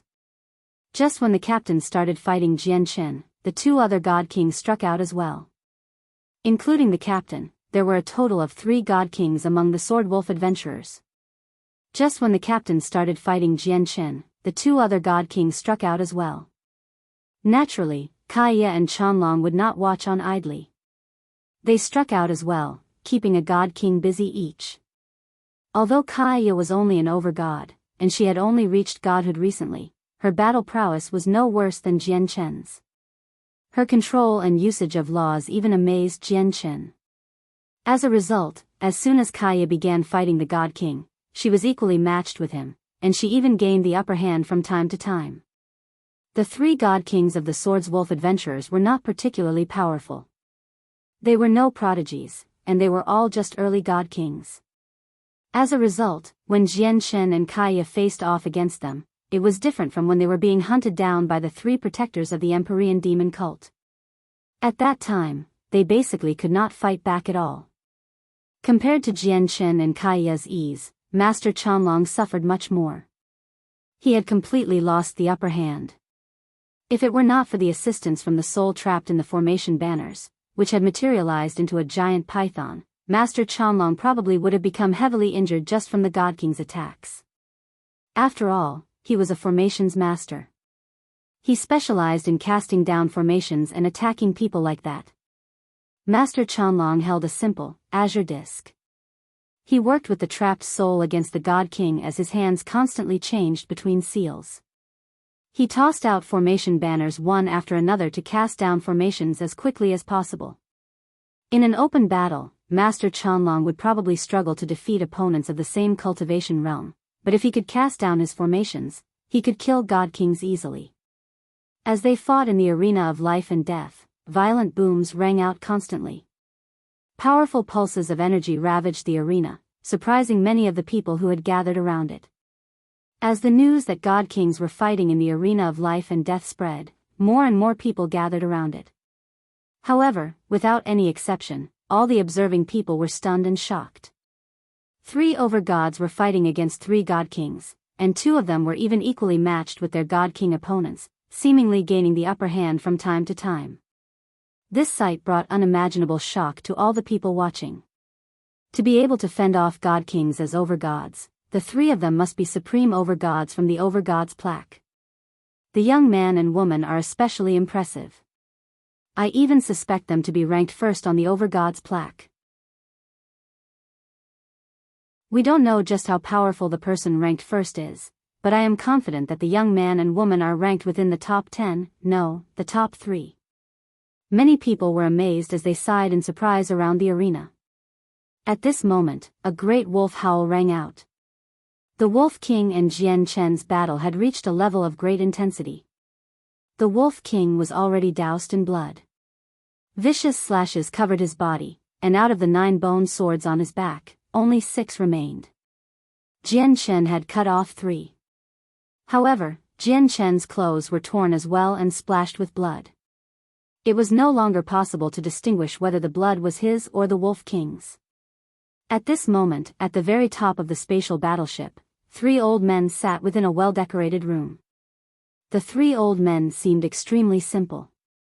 Their presences were concealed, making them seem like ordinary people. However, their eyes were extraordinary. Their simple-looking pupils would become as vast and profound as the universe from time to time. 3 over-gods against 3 god-kings. He, this is extremely rare. I never thought that something as interesting as this would happen on our spatial battleship, the sunlit dawn. A white-robed, ruddy old man chuckled. Beside the white-robed old man, there was another wrinkly old man in linen robes. He nodded in agreement and sighed in amazement. Just the 3 over-gods that they've encountered randomly are actually so powerful. Not only does that woman's usage of the laws of destruction and laws of fire make me admire her in particular, but the young man who uses the sword is extremely outstanding as well. I wonder what cultivation method he practices. I can sense a brutal power different from the laws of destruction from him. As for that old man, although there's nothing outstanding about him, the formations he casts down are extremely impressive. Sigh, it has been quite a long time since I've moved around in the world. Are all the juniors of this generation this impressive? Not all of them are this outstanding. There just happens to be a few of them together, said the last old man in red robes. He was the old man who had repelled Huaiyan for Jian Shen and destroyed one of Huaiyan's arms. He, it's quite rare to see such a fascinating show where 3 overgods fight 3 god kings at the same time. Hong mo, mu he, if we don't have some fun when there's something so interesting going on, it'll be too great of a pity. Why don't we have a bet? The white-robed, ruddy old man chuckled. He continued, they seem to be some Swordswolf adventurers. Out of the 3 god kings, only the Swordswolf is barely eye-catching. He possesses a shred of the bloodline of the ancient Skywolf. In particular, his last bone sword has condensed a sliver of the bloodline's power. As a result, once it erupts, he'll be able to kill almost all early god kings. Only those prodigies can stop it. Let's bet on who will emerge victorious between the Swordswolf and the kiddo with the sword. Do we still need to gamble? The young man with the sword matches the Swordswolf evenly and gains the upper hand from time to time, but that's only because the Swordswolf hasn't used the power of his bloodline. Once he uses that, even if the kid survives, he'll be left half alive. Of course, that's given that the woman with the laws of fire and destruction and the old man with the formations don't provide assistance. The wrinkly Muhi in linen robes shot a glance over and said in some displeasure. The red-robed old man who had saved Jian Shen, Hong Mo, smiled faintly. He said, since the battle is still ongoing, we naturally don't know who will win. Let's bet. Let's see who will win. I'll isolate the 3 of them so that they can't work together against the Swordswolf. Please place your bets. I'll bet a piece of true metal of Buddha on the Swordswolf. I'll bet a first-grade god-tier healing pill on the Swordswolf as well. The 2 old men placed their bets very soon. They both chose the Swordswolf. Hong Mo smiled faintly and said, since you've both chosen the Swordswolf, I naturally can't copy you. I choose the young man with the sword. I'll bet that he will win. Haha. Hong Mo, it's your loss for sure this time. That sliver of power from the bloodline of the ancient Skywolf cannot be underestimated.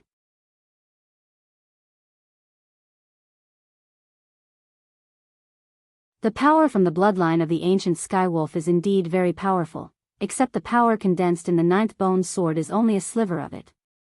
If he uses it well, he can indeed claim to be invincible among his cultivation level. However, if he doesn't, Hong Mo smiled profoundly. The powerful senses of his soul had already enveloped the entire arena of life and death. He was already paying close attention to Jian Shen and the Swordswolf.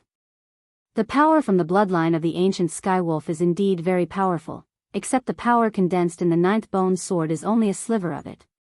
If he uses it well, he can indeed claim to be invincible among his cultivation level. However, if he doesn't, Hong Mo smiled profoundly. The powerful senses of his soul had already enveloped the entire arena of life and death. He was already paying close attention to Jian Shen and the Swordswolf. It looks like the Swordswolf isn't in Hong Mo's favor. Since that's the case, let's just see. I refuse to believe that a God King Swordswolf with the power of the ancient Skywolf's bloodline will lose to an overgod. The battle between Jian Shen and the Wolf King grew more and more intense in the arena of life and death. They had already become blurs. They clashed so quickly that many overgods were unable to see their figures. They could only grasp them through the senses of their souls. It had to be mentioned that the Wolf King was very powerful. Although Jian Shen had already fought with several early god kings in the past, they paled in comparison to the Wolf King in terms of battle experience. As the captain of a group of adventurers, the Wolf King had experienced far more battles and life-or-death situations than many disciples of large sections. Coupled with the Wolf King's special bloodline and his body as a magical beast, he possessed battle prowess that exceeded most human god kings. In the end, it led to the battle between Jian Shen and the Wolf King being especially difficult. At this moment, an extremely powerful pulse of energy appeared in the arena of life and death. 5 of the 6 remaining bone swords on the Wolf King's back suddenly shone with a silver-white light. Extremely violent energy filled each bone sword as they stabbed out suddenly with lightning speed. Jian Shen's eyes narrowed. With a long whistle, he formed a fist with his left hand and struck out with the laws of the sword and chaotic force to stop the bone sword that shot towards his forehead. Immediately, blood splashed, and his left hand was reduced to a mess. The bones in his hand had basically all shattered. The 4 remaining bone swords emitted surging pulses as they extended over as blurs, arriving before Jian Shen instantly. Jian Shen did not try to dodge the 4 bone swords. Determination flooded his eyes. He charged up in a straight posture and directly allowed his body to be hit. The startling rainbow sword in his right hand shone brightly as he cleaved it towards the Wolf King's head with lightning speed. Jian Shen wanted to trade attacks. The Wolf King clearly understood Jian Shen's intentions. Craziness appeared in his eyes as well. He was ready to trade blows too. Spurt. Spurt. Spurt. Spurt. The 4 bone swords passed through Jian Shen's body at basically the same time. The white bones emerged from Jian Shen's back. Now, they were dyed red. Blood dripped from them, where each droplet pulsed with powerful energy. However, Jian Shen did not even let out a grunt. Blood dripped down from the corner of his lips as the sword in his right hand stabbed towards the Wolf King's forehead with lightning speed. Like a flash of light, it arrived before the Wolf King's forehead in a split second. At this critical moment, the Wolf King twisted his head slightly, dodging Jian Shen's fatal strike. In the end, the strike stabbed his neck. The stream of sword chi almost severed the Wolf King's head, only leaving a flap of skin that kept it together. It was also this moment that Jian Shen suddenly froze. The 4 bone swords in his body suddenly erupted with power as if they wanted to tear his body to pieces. Blood gushed out from his wounds. Chaotic force circulated through Jian Shen. He pushed the defenses of the chaotic body to the limit to endure this power from the bone swords as he swung the startling rainbow sword at the Wolf King's back. Ding! With that sound, the 5 other bone swords on the Wolf King's back were all severed. 8 of the 9 bone swords were broken now. Only 1 remained. Jian Shen struck out extremely quickly. After breaking the 5 bone swords, the startling rainbow sword turned into a blur once again as he cleaved at the Wolf King's head. Killing me won't be that easy. Let alone you, a mere overgod, even if you become a god king, you won't be able to kill me because I have the power of the ancient Skywolf's bloodline. It will be your honor to die to this power. At this moment, the Wolf King's voice rang out. The voice was filled with deep resentment. The Wolf King needed to pay an extremely heavy price and lose much of his vitality to use the power of the ancient Skywolf's bloodline. He had never thought a mere overgod would force him to a point like this. However, he had no choice. This overgod was just too great. He even suspected that the supreme overgod ranked first on the overgod's plaque would not have an easy battle against him. With that, a force of destruction so powerful that it frightened even Jian Shen suddenly appeared. The 9th bone sword on the Wolf King's back suddenly shone with dazzling red light. The terrifying power slumbering in there suddenly awakened. Jian Shen stared at the Wolf King's 9th bone sword, and he became extremely stern. He felt the presence of death from the 9th bone sword. The power that had awakened within it startled him. However, in the next moment, Jian Chen gritted his teeth and continued what he was doing. He stabbed his sword towards the Wolf King's head. As long as he destroyed the Wolf King's soul, the Wolf King would not be able to use his ability regardless of how powerful it was. However, just when Jian Chen's sword had stabbed out halfway, he saw a dazzling red light. The light was so powerful that it passed through the barrier around the arena of life and death and dyed the entire space there red. The red light from the ninth bone sword shone brightly, right at Jian Chen. Jian Chen immediately froze. Now that the red light had locked onto him, he actually felt like he had been immobilized. Even when he struggled as hard as he could and circulated his chaotic force furiously, he was unable to recover his freedom. The presence of death rapidly drew closer. Jian Chen. To one side, Kaya had already completed her battle. She had slain a God King elder with a sword condensed from the laws of destruction. Sensing that Jian Chen was in danger, she immediately cried out and charged over as quickly as possible. Master Chanlong had also cast down his formation, trapping the other elder of the Swordswolf adventurers. Seeing how the red light had completely immobilized Jian Chen, his face changed as well. He immediately tossed his azure disc over. However, before Kaya could approach Jian Chen, she seemed to hit a barrier. She was knocked away. An invisible wall stood before her, seemingly splitting the arena into two worlds, preventing her from approaching Jian Chen. On the other side, Master Chanlong's azure disc struck the barrier as well.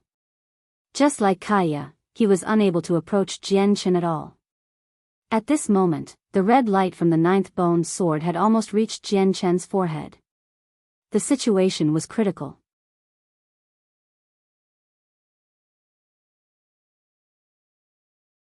At this critical moment, an extremely powerful sword intense suddenly appeared.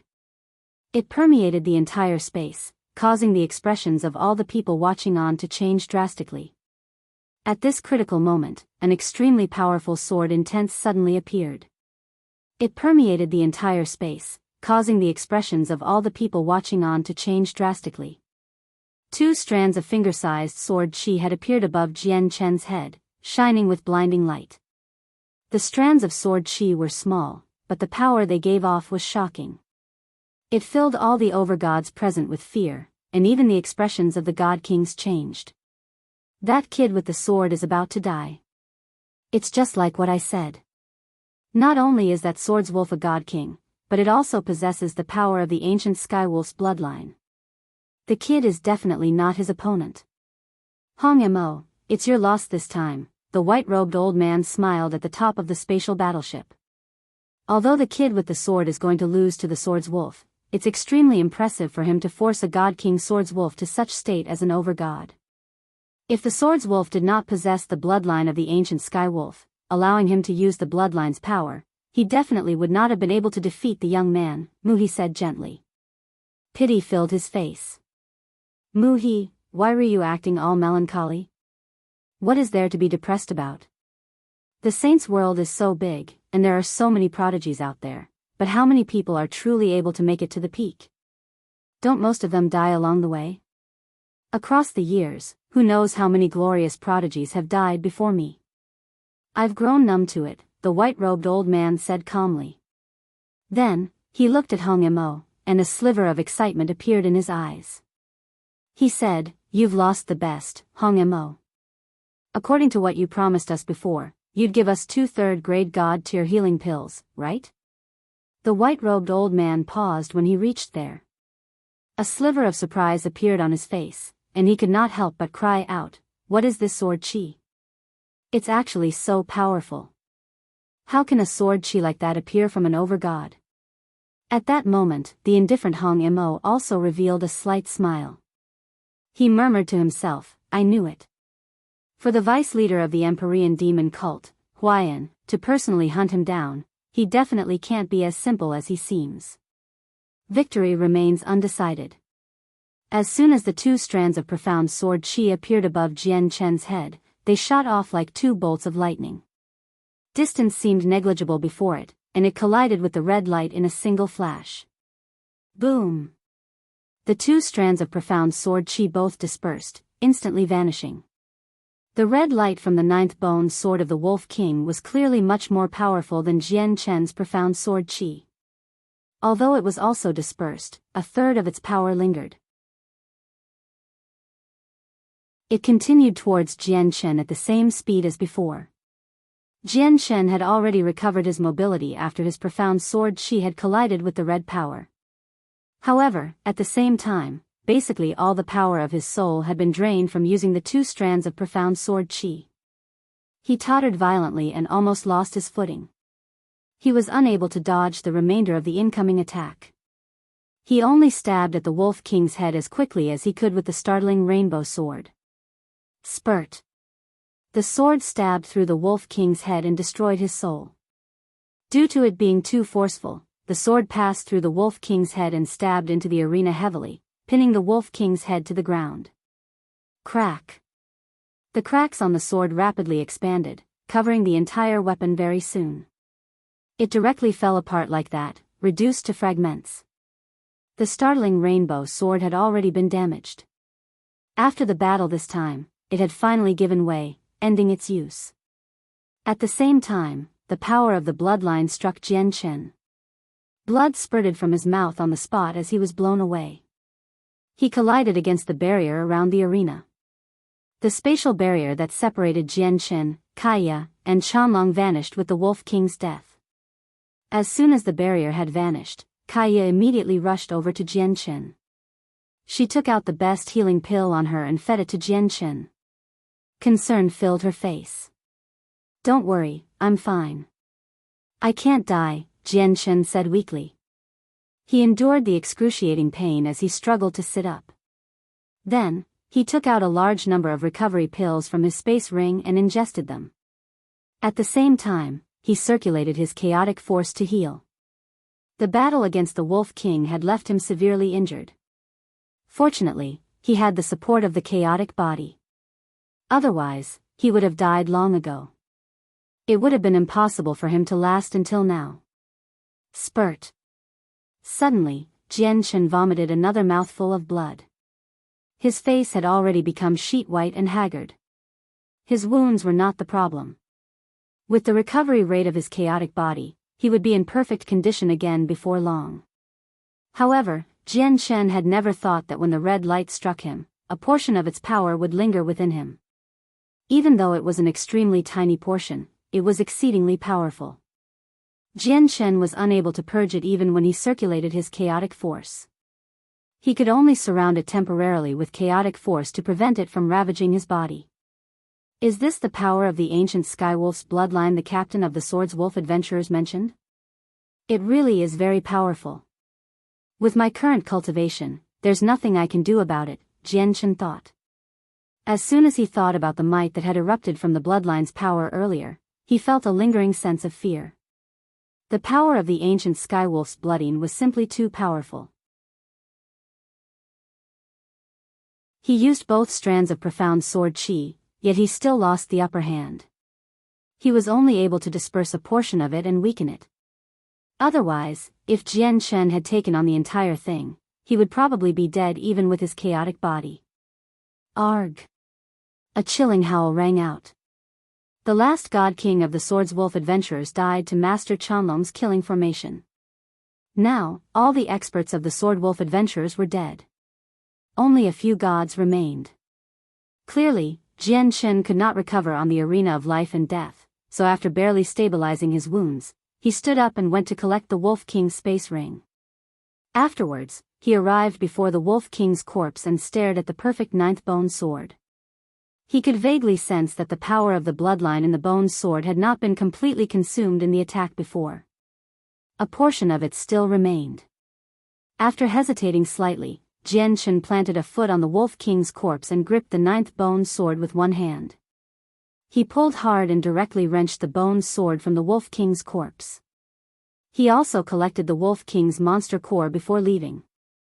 Kaya and Master Chanlong had taken the space rings of the two god kings they had just killed. They left the arena with Jian Chen. Among the three god kings of the Swordswolf adventurers, only the captain was a magical beast. Naturally, the two elders did not possess monster cores. Only quite a while after the trio had left did a great cry ring out from the observers. At that moment, all the people who had just watched the battle went crazy. They had just witnessed 3 overgods kill 3 god kings in an open battle. To them, this was something of legends. They would never forget this. Afterwards, news of 3 overgods slaughtering 3 god kings in the arena of life and death spread across the entire spatial battleship. It caused a great disturbance. As for the people who caused this disturbance, Jianshen, Kaya, and Chanlong had already openly claimed the 3 high-class cabins of the god kings they had slain. They entered seclusion in their rooms to heal. The 3 of them had suffered wounds of various severity in the battle this time. Jianshen had fought against the strongest opponent out of all of them, so he suffered the heaviest injuries. Currently, Jianshen sat on the jade bed in his luxurious room. His brows were furrowed tightly. He had already tried to eliminate the residual power from the Skywolf's bloodline in his body with chaotic force, but the power was extremely tenacious to his chagrin. Even when he used all the chaotic force in him, he struggled to remove even a tenth of the power. If he allowed the power of the bloodline to linger in his body, it would begin to ravage his body crazily once his chaotic force no longer suppressed it. However, if he constantly surrounded the power with chaotic force to keep it suppressed, it would affect his battle prowess. If he encountered another powerful opponent, he would struggle to use all the strength he had. This matter caused Jianshen distress.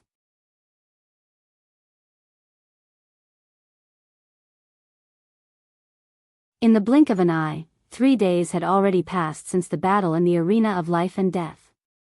During this time, Jianshen had already made a full recovery thanks to the unimaginable regeneration of his chaotic body. However, he was unable to remove the power of the ancient Skywolf's bloodline no matter what he tried. All he could do was leave it inside and suppress it with a portion of his chaotic force. In the blink of an eye, 3 days had already passed since the battle in the arena of life and death. During this time, Jianshen had already made a full recovery thanks to the unimaginable regeneration of his chaotic body. However, he was unable to remove the power of the ancient Skywolf's bloodline no matter what he tried. All he could do was leave it inside and suppress it with a portion of his chaotic force. Afterwards, Jianshen took out the Wolf King's space ring and sent the senses of his soul into it to probe. The space ring was filled with various items. Aside from the basic necessities, there were large amounts of divine crystals and pills, and there were various materials for forging weapons and heavenly resources for refining pills. The space ring contained all the wealth of a god king. Although it was nowhere close to Yashi Lian's wealth, it was still quite impressive to Jianshen. That's cloud curl stone. There's even essence metal of 5 elements. At this moment, Jianshen's eyes lit up, and he immediately became elated. He had once again found 2 materials for forging the twin swords in the Wolf King space ring. Without any hesitation, he immediately took away the cloud curl stone and essence metal of 5 elements. There are fewer and fewer materials I need for forging the twin weapons. However, due to the limits of my strength in the past, I was restricted to the region of the divine kingdom of Pingtian, so collecting the materials were naturally difficult. But as my strength increases, I can gradually increase my range of search. I believe it'll become even easier to collect the other materials, Jianshen thought. He was eager inside, eager to reforge the twin swords. The startling rainbow sword has shattered. I need to find a suitable sword soon, or my battle prowess will be drastically affected. Jianshen got off the jade bed and made his way out. Kaya and Chanlong stayed in the rooms right next to him. When he opened the door, Jianshen discovered a black-robed man standing outside. There was the symbol of a spatial battleship on his clothes. Jianshen understood this person's identity when he saw the symbol. He had learned from Master Chanlong that all the people who wore such attires were a part of the disciplinary team of the battleship. Jianshen became rather surprised when he saw a member of the disciplinary team standing outside his room. "Sir, the elders have asked for you," the person said at this moment. His face remained emotionless, and his voice was forceful. He seemed cold. Jianshen hesitated slightly before nodding, let me see my friends first, and I'll be right there. The fact that the elders of the spatial battleship wanted to see him did not surprise Jian Chen. At the same time, he did not turn them down. Outer space in the Saints' world was not as calm as it seemed. The dangers that lurked there even surpassed the dangers on land. The spatial battleship would encounter various dangers all the time. Even though the ship was covered with powerful formations, it could not guarantee complete safety. As a result, experts would travel on each spatial battleship to protect it when it moved through outer space. They were paramount existences in the spatial battleship. Others knew them as elders. At the same time, they controlled everything in the spatial battleship. Afterwards, Jian Chen visited Kaiya and Chanlong's rooms. He learnt that they were fine before following the black-robed person to the highest floor of the spatial battleship. Jian Chen could not help but think about Master Chanlong along the way. Jian Chen had no idea what Master Chanlong was to him. They were not friends. Strictly speaking, they had even been enemies in the past. However, due to Kaiya who was wedged between them, their relationship became extremely confusing. They were originally enemies, but gradually, their grievances for each other seemed to disappear unknowingly. Not to mention that it was Chanlong's assistance that allowed him to board the spatial battleship when Huaiyan was hunting him down. Even though he knew Master Chanlong had done this to save Kaiya, he also managed to avoid Huaiyan through this. This made him feel like he owed Master Chanlong a favor. We're here. The elders are inside. You can go in yourself. At this moment, the black-robed person's voice rang out. He had already arrived on the top floor of the spatial battleship unknowingly. Jian Chen clasped his fist at the person who had brought him here before pushing through the door and entering. As soon as he went in, he discovered 3 old men seated inside. As the old men had all concealed their presences, they seemed to be nothing special in Jian Chen's eyes. However, Jian Chen knew that these 3 seemingly ordinary old men were peak experts who had reached the primordial realm. However, when Jian Chen saw the red-robed old man, his eyes immediately narrowed. He seemed to remember that just when he was about to board the spatial battleship, a red-robed old man had fortunately stopped Huaiyan's attacks towards him. He had stopped Huaiyan, which allowed him and Kaiya to enter the spatial battleship safely. Jian Chen immediately understood that the red-robed old man was the same person who had stopped Huaiyan in the imperial capital of the Blood Sun Empire. Immediately, he clasped his fist and said, "Junior Jian Chen, thanks Senior for saving my life." Hong Mo smiled faintly, "There's no need to thank me. When I interfered before, it was not to save you. Instead, it was because I was tasked with protecting the spatial battleship. Naturally, I can't let any passenger be injured. Otherwise, my dignity would take a hit." Hong Mo paused after reaching there. He studied Jian Chen seriously and praised, "Jian Chen, you are very impressive and extremely outstanding. You've actually managed to defeat a God King Swordswolf as a late over god, particularly a Swordswolf that possesses a shred of the ancient Skywolf's bloodline. With the power of the ancient Skywolf's bloodline, there are very few people that can match up to him at a similar cultivation level. Once he uses that power, even mid-god kings are likely to die, yet you've survived. I never expected that."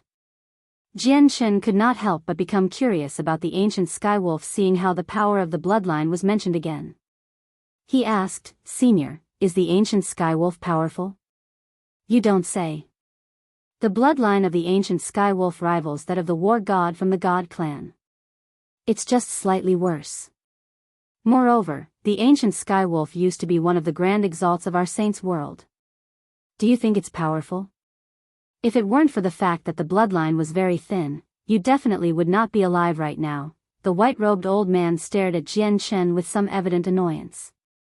Jian Chen had cost him an extremely valuable material.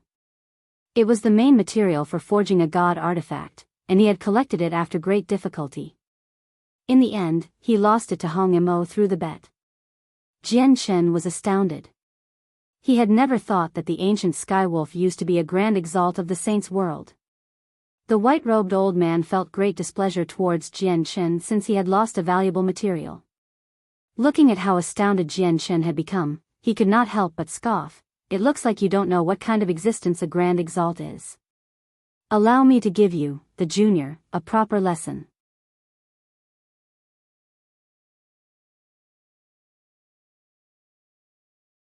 The white-robed old man paused before continuing. Above God Kings is the primordial realm. I think you know that as well. The primordial realm is split into 3 major levels, and these levels are Infinite Prime, Chaotic Prime, and Grand Prime. Grand Prime is the final point of the primordial realm. It is the last cultivation realm in cultivation.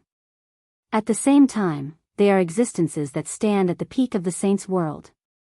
However, Grand Prime only forms a realm of cultivation. There are obvious differences between power among Grand Primes. It's split into 9 heavenly layers. The first heavenly layer to the 3rd heavenly layer are early Grand Primes, the 4th heavenly layer to the 6th heavenly layer are mid Grand Primes, and the 7th heavenly layer to the 9th heavenly layer are late Grand Primes. Across the 49 Great Planes and 81 Great Planets, there are many experts who have reached Grand Prime, but they all basically range from the 1st heavenly layer to the 6th heavenly layer, which are early Grand Primes and mid Grand Primes. Extremely few people can become late Grand Primes. As a matter of fact, there aren't any late Grand Primes on many Great Planes and planets. There are even some without mid Grand Primes. Logically speaking, the 9th heavenly layer of Grand Prime is the apex of the primordial realm, but in reality, the 9th heavenly layer of Grand Prime is not the peak of cultivation. Some unprecedented prodigies are able to understand the endless mysteries of the universe completely, comprehending their laws to the utmost limit. As a result, they can continue from the 9th heavenly layer of Grand Prime and reach a higher level. Although that level still makes them Grand Primes, those who can reach such a level are inconceivably powerful. They are almost above the laws of the world as if they are the universe, which is extremely terrifying. In order to show enough respect for these experts who can attain something like this, and to separate them from the other Grand Primes, these supreme experts are known as Grand Exalts. In the entire Saints world, only a handful of people possess the title of Grand Prime. The ancient Skywolf once possessed that title. Reaching there, the white-robed old man looked at Jian Shen and said, "Do you understand just how powerful the ancient Skywolf is now?" Jian Shen had some understanding of Grand Exalts from the Sword Spirits. However, the white-robed old man had just assumed that it was impossible for Jian Shen, a mere over-god, to know about this. Even with that being the case, Jian Shen was still doubtful after listening to the white-robed old man's words. He could not help but think about what he experienced in an Ata Grand Prime's residence palace in the lower world. He asked, "Senior, I once heard that the laws of the world are divided into 100%. The 100th% is the limit, and all you need to do is comprehend to the limit, and you'll become a Grand Exalt." The eyes of the 3 old men seated there shone. They looked at Jian Shen deeply, and the white-robed old man said with some surprise, "I never thought you'd know such ancient information." That's right, the laws of the world can indeed be split into 100%, but this concept is extremely ancient to the point where even I have only heard legends about it. However, regardless of the concept, it's just a way of understanding it. There's no major difference in reality. That's right.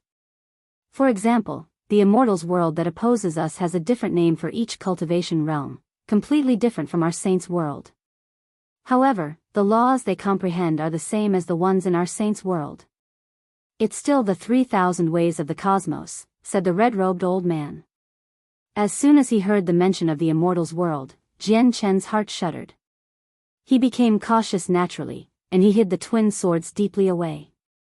Fortunately, he was now different compared to before. As such, unless the 3 primordial realm experts personally checked over his body carefully, they would struggle to detect the existence of the twin swords. Moreover, as his strength increased in the future, his ability to hide the twin swords would become better and better. "Jian Shen, can I see the 9th bone sword of the Swordswolf?" The red-robed old man looked at Jian Shen calmly. Of course, Jian Shen replied without any hesitation. Immediately, he took out the bone sword from his space ring. The red-robed old man studied the bone sword for a while before sighing. He said in pity, "Although it possesses the power of the ancient Skywolf's bloodline, it's just too thin."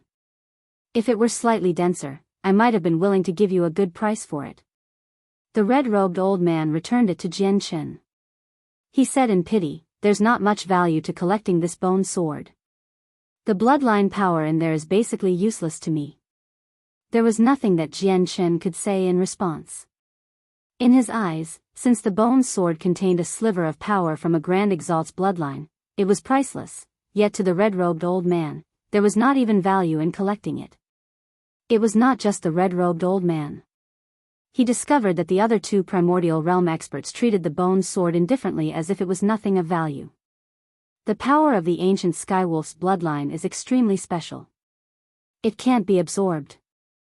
Even if you give it to other canine magical beasts, there's nothing they can do with it because the power of the bloodline is innate. It's an innate power, the red-robed old man explained, perhaps due to the fact that he saw Jian Chen's confusion. These words enlightened Jian Chen. He could not help but think of the white tiger. When the ruler of the beast god continent wanted to obtain the white tiger's bloodline, he could only take over the white tiger's body through possession and not some other method. This was because the power of the bloodline was indeed difficult to take. Aside from the possession of the body, there was basically no other method. Afterwards, the three old men asked a few more questions, such as which sect Jian Chen came from or if he had any particular background. Jian Chen had prepared answers for these questions beforehand.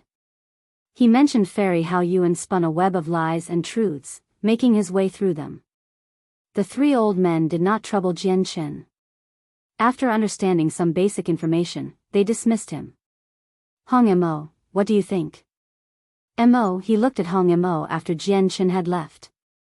Hong Mo nodded, this kid is impressive. He's able to kill god kings as a late over god. Once he becomes a god king, he'll definitely make it onto the god king's throne, but his cultivation is just a little lackluster right now. If he becomes a god king, we can place our hopes on him. The Neptunian Divine Palace opens once every 10,000 years. If we look at the time, it'll be opening soon. That's a battlefield of god kings. If he enters as an over-god, he'll just be able to keep himself alive barely. We can't just waste the Neptunian token we obtained after so much difficulty. Let's just give up on the Neptunian Divine Palace this time and wait another 10,000 years. As long as Jian Chen is still alive, he'll definitely become a god king in 10,000 years. We can give the Neptunian token to him so that he can retrieve the items for us. And during this time, I can send some people to investigate Jian Chen's background and identity and see if he's been telling the truth or not so that we know whether to trust him. Jian Chen sat down on his jade bed in his high-class cabin.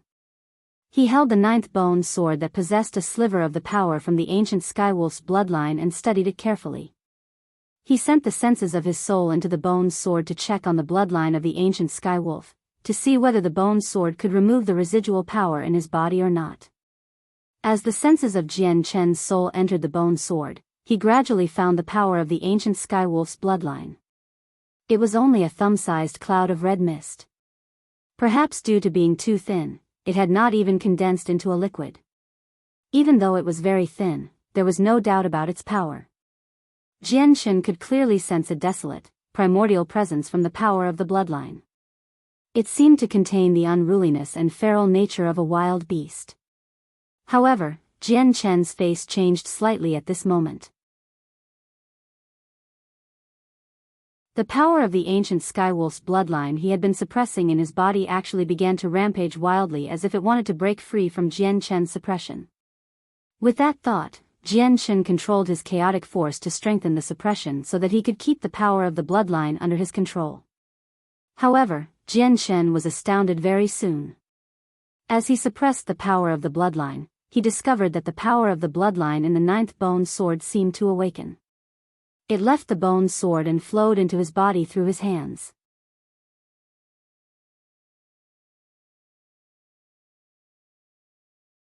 The power of the bloodline within the bone sword moved extremely quickly. By the time Jian Chen detected its movement, it was too late for him to stop it. In a single instance, the power entered his body through his hands. Jian Chen's heart suddenly sank. Without hesitating at all, he immediately controlled his chaotic force to stop this power. Boom! Even though there was just a sliver of the bloodline power, it could not be underestimated.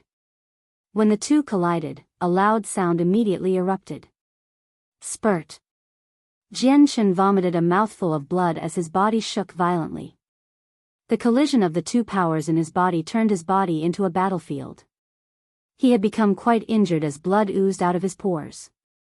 If it were not for his chaotic body, which was extremely tough, the force emitted from the collision of the powers would probably be enough to tear him to pieces. The two bloodline powers rapidly approached each other in Jian Chen's body. They pincered down on Jian Chen's chaotic force as if they wanted to join together. Just suppressing one of the powers had taken up more than half of Jian Chen's chaotic force. Now that the two powers had pincered him, the pressure that Jian Chen experienced was different from simple addition. As a result, Jian Chen only lasted for a few seconds before a hole appeared in his chaotic force blockade, allowing the two powers to unite completely in his body. Jian Chen sensed how bad the situation was. Just the power that had been deposited in his body made him helpless before. Now that the two powers had fused together, it became even more powerful. His heart sank completely. Before Jian Chen could think too much, a desolate, primordial presence suddenly appeared. After the power of the bloodline had fused together, it was as if it had become whole again. It gave off a boundless presence that surprised even Jian Chen. Just a rough sense of the presence made Jian Chen experience an extremely ancient and distant feeling as if it had slumbered for countless years, becoming as old as the universe. The effects of the presence had taken Jian Chen to an extremely ancient time. In a daze, he seemed to see an ancient skywolf that filled up half of the cosmos, stepping on the suns and planets as it gave off an otherworldly terrifying presence. It raised its head and produced a long, high howl. From the howl, space distorted and was destroyed. The laws of the world were thrown into a mess. Spurt! Jian Chen vomited a mouthful of blood again. His soul had been shaken up violently. The blurry image that had appeared in his head affected his soul greatly. In particular, the presence from the ancient skywolf made Jian Chen feel like his soul was collapsing. At the same time, the bloodline power in Jian Chen's body shuddered violently. It rampaged through Jian Chen's body destructively. Jian Chen gritted his teeth as he guarded his head closely. He did his best to break his soul free from the influence of the desolate presence as he controlled all his chaotic force to suppress the power of the bloodline. He had even used the laws of the sword with his chaotic force to suppress the power. However, it was still not enough. After all, the two powers had become even more powerful after they had fused. Even though it was very thin, it possessed an absolute advantage in terms of quality. It was several times more powerful than Jian Chen's current half-assed chaotic force. Master, allow us to assist you. At this moment, the voices of the sword spirits rang out in Jian Chen's head. Afterwards, the base power of the sword spirits appeared in Jian Chen's body, moving through him cautiously at an extremely gradually rate. It took part in suppressing the power. Over the years, the sword spirits had always been slumbering to recover. Rarely did they awaken. It had to be mentioned that the sword spirits recovered at a far greater rate ever since Jian Chen's arrival in the Saints' World compared to on the Tianyuan continent. They had already recovered some of their strength. As such, even though they were nowhere close to their peak, they were still able to help out Jian Chen at a time like this. However, due to their special identity, they could only hide in Jian Chen's body. They did not dare to show themselves in the Saints' World. Even when they assisted Jian Chen in suppressing the power of the ancient Skywolf's bloodline, they did it extremely carefully. They fully concealed their presences, without letting any of it leak out at all.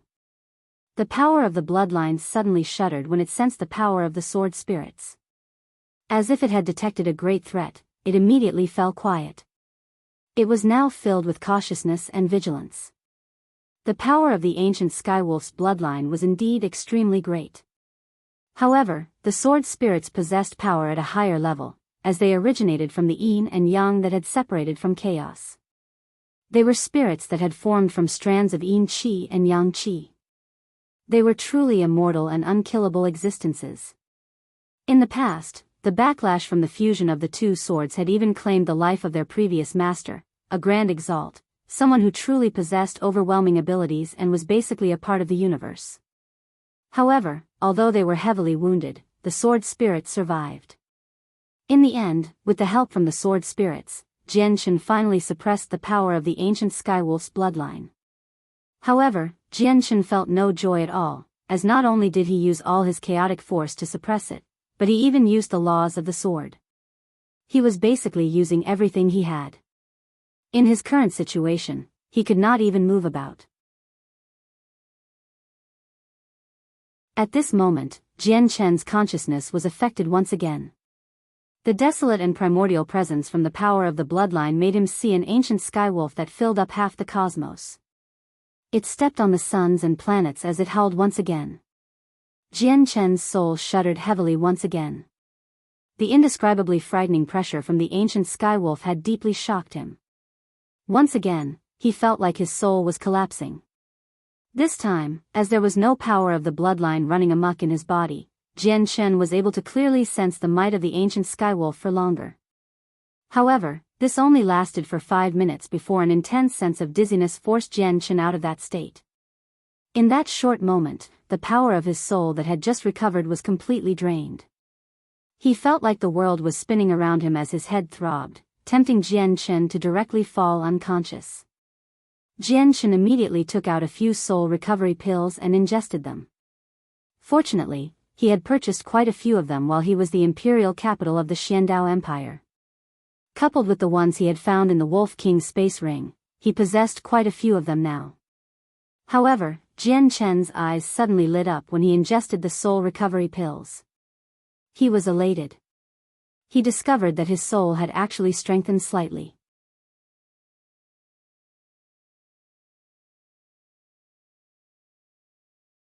Chapter 2003, Breakthroughs of the Soul. The droplet of power from the ancient Skywolf's bloodline can actually assist me in refining my soul such that not only will it become more consolidated, but it will even become more powerful. Jianshan felt extremely surprised. This was quite an unexpected benefit. Jianshan ingested several soul recovery pills happily and recovered the power of his soul as quickly as he could. The recovery rate was extremely fast. A while later, Jianshan's power of the soul had completely rejuvenated, and without any hesitation, he immediately repeated what he did before, viewing the image of the ancient Skywolf the power of the bloodline created. Immediately, the same image appeared in Jianshan's head. Jianshan did not know why the desolate and ancient presence of the power would cause this. He only knew that its existence could increase his strength. It was the same image as before, the same humongous and glorious Skywolf stood in outer space, radiating with a terrifying presence. Jianshan's soul was shaken up once again. At that moment, he felt as insignificant as a rowboat in the surging oceans, where he would be smashed to pieces and sunken at any time. He felt like his soul was about to collapse. With his previous experience, Jianshan guarded his soul closely this time and paid close attention to it. Very soon, he discovered in great joy that although the power of his soul was being consumed rapidly, his soul was indeed strengthening. The power of the soul can actually be strengthened like this? No. My soul is not strengthening from the pressure. Instead, the desolate and ancient presence from the power is fusing into my soul. The strengthening has to do with the presence. Jianshan discovered the secret of why his soul was strengthening very soon. However, this made him furrow his brows. He immediately checked if there were any consequences from absorbing the presence. However, Jianshan's heart suddenly sank after he checked. There was a sliver of evil, red energy in his soul. It had remained there from when he absorbed the energy of the crisis of the world back on the Tianyuan continent, having fused with his soul long ago. Right now, he discovered that instead of him absorbing the desolate presence from the power of the bloodline, it was the evil power absorbing the presence.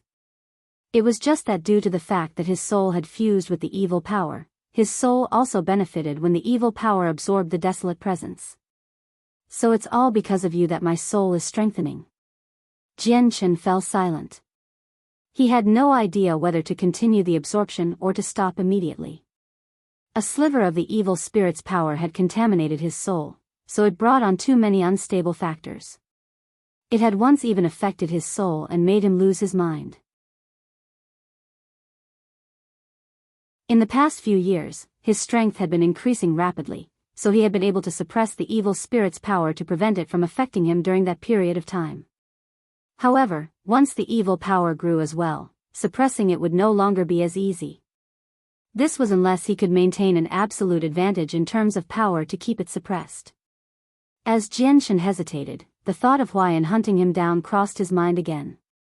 This made him clench his teeth suddenly as he made up his mind. He continued to absorb the presence from the power of the ancient Skywolf's bloodline.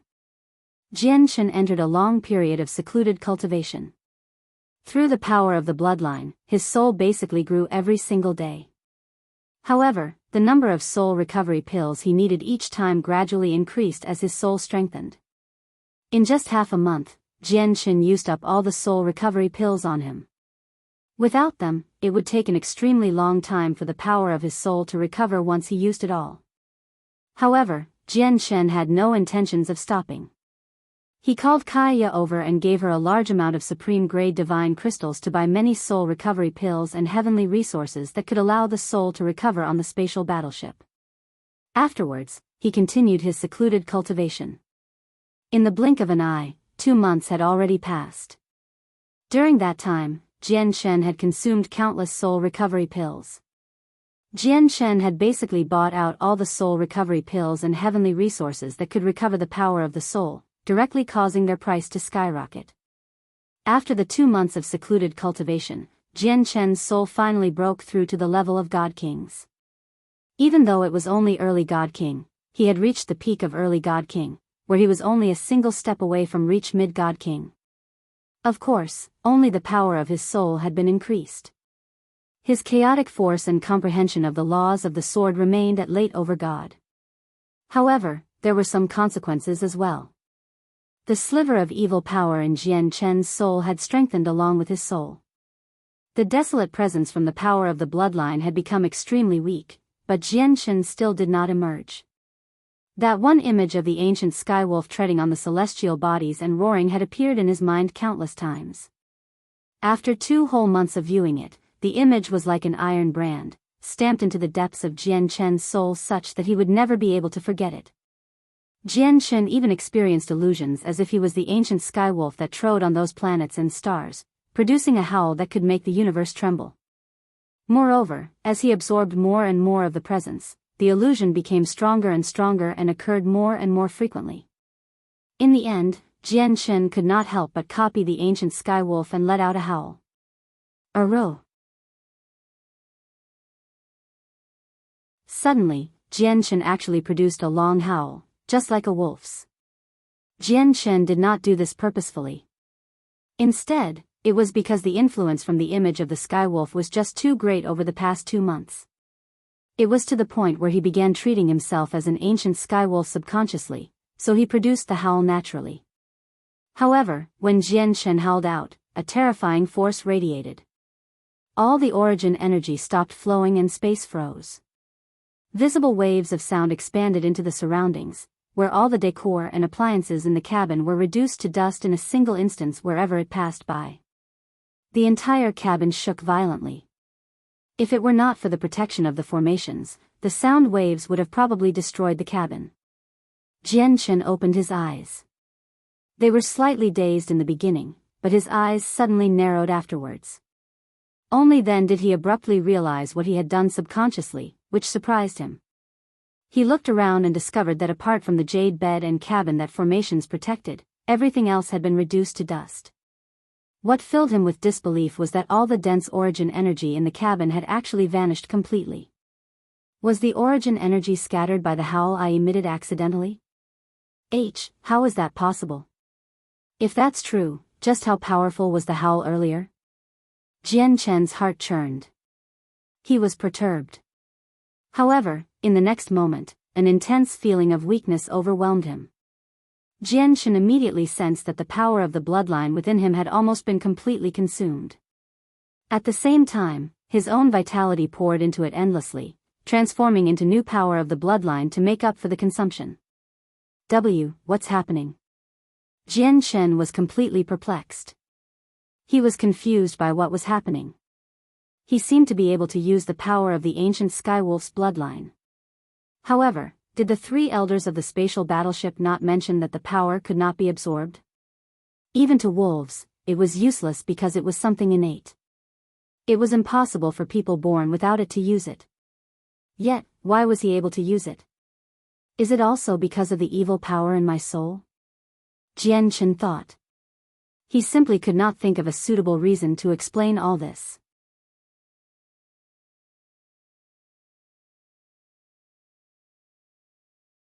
Jian Chen was not the only one shocked. The sword spirits felt the same.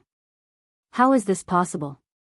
Master has actually comprehended the ability of the ancient Skywolf through such a thin sliver of power? Master is a human, so this should have been impossible, Ziying cried out in disbelief. The power of the bloodline had completely settled down now. Not only did it pose no threat to Jian Chen, but it had even become something that Jian Chen could use, so there was no reason for him to suppress it any longer. Ziying, you can't forget about Master's existence. The world forbids it as taboo. Those things that should have been impossible have still happened with Master. I think Master's existence can turn the impossible into the possible, explained Qing Suo. Ziying nodded in agreement. Now that you've put it like that, I do think that is somewhat reasonable. But since Master's existence is forbidden by the world, it definitely isn't as simple as it seems. There must be some greater mystery hidden behind all this, or he would not be regarded as taboo. It's just a pity that although we're born from the universe, and we can foresee some things that even grand exalts who have comprehended the way of divination cannot foresee, it's only the tip of the iceberg and not the whole thing. As a result, we don't know what secret is hidden in Master, where even the universe forbids his appearance. Master is still very weak right now. He's not even a 9 heavenly Xian immortal, so he naturally won't be able to alarm the universe. However, once Master becomes powerful to the point where the entire universe has to take him seriously, or to the point where he can affect the entire universe, it's very likely that Master will be slain mercilessly by the laws of the world. Ziying was grim towards the end. Qing Suo became grim as well from that. She said sternly, the laws of the world mercilessly slaughtering someone is very rare. Ever since we gained consciousness, we've never seen anyone survive being slaughtered by the laws of the world. Probably only people with the cultivation of old Master can resist. Ziying sighed, but it's not easy to reach the same cultivation as our old Master. He was one of the 5 grand exalts of the immortals world, having reached the absolute limit of immortal exalt.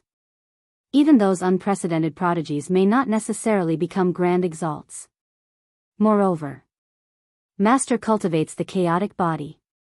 There have been many who had cultivated the chaotic body throughout the years, and there were plenty of talented prodigies among them. However, there has been no one who could cultivate the chaotic body to immortal exalt.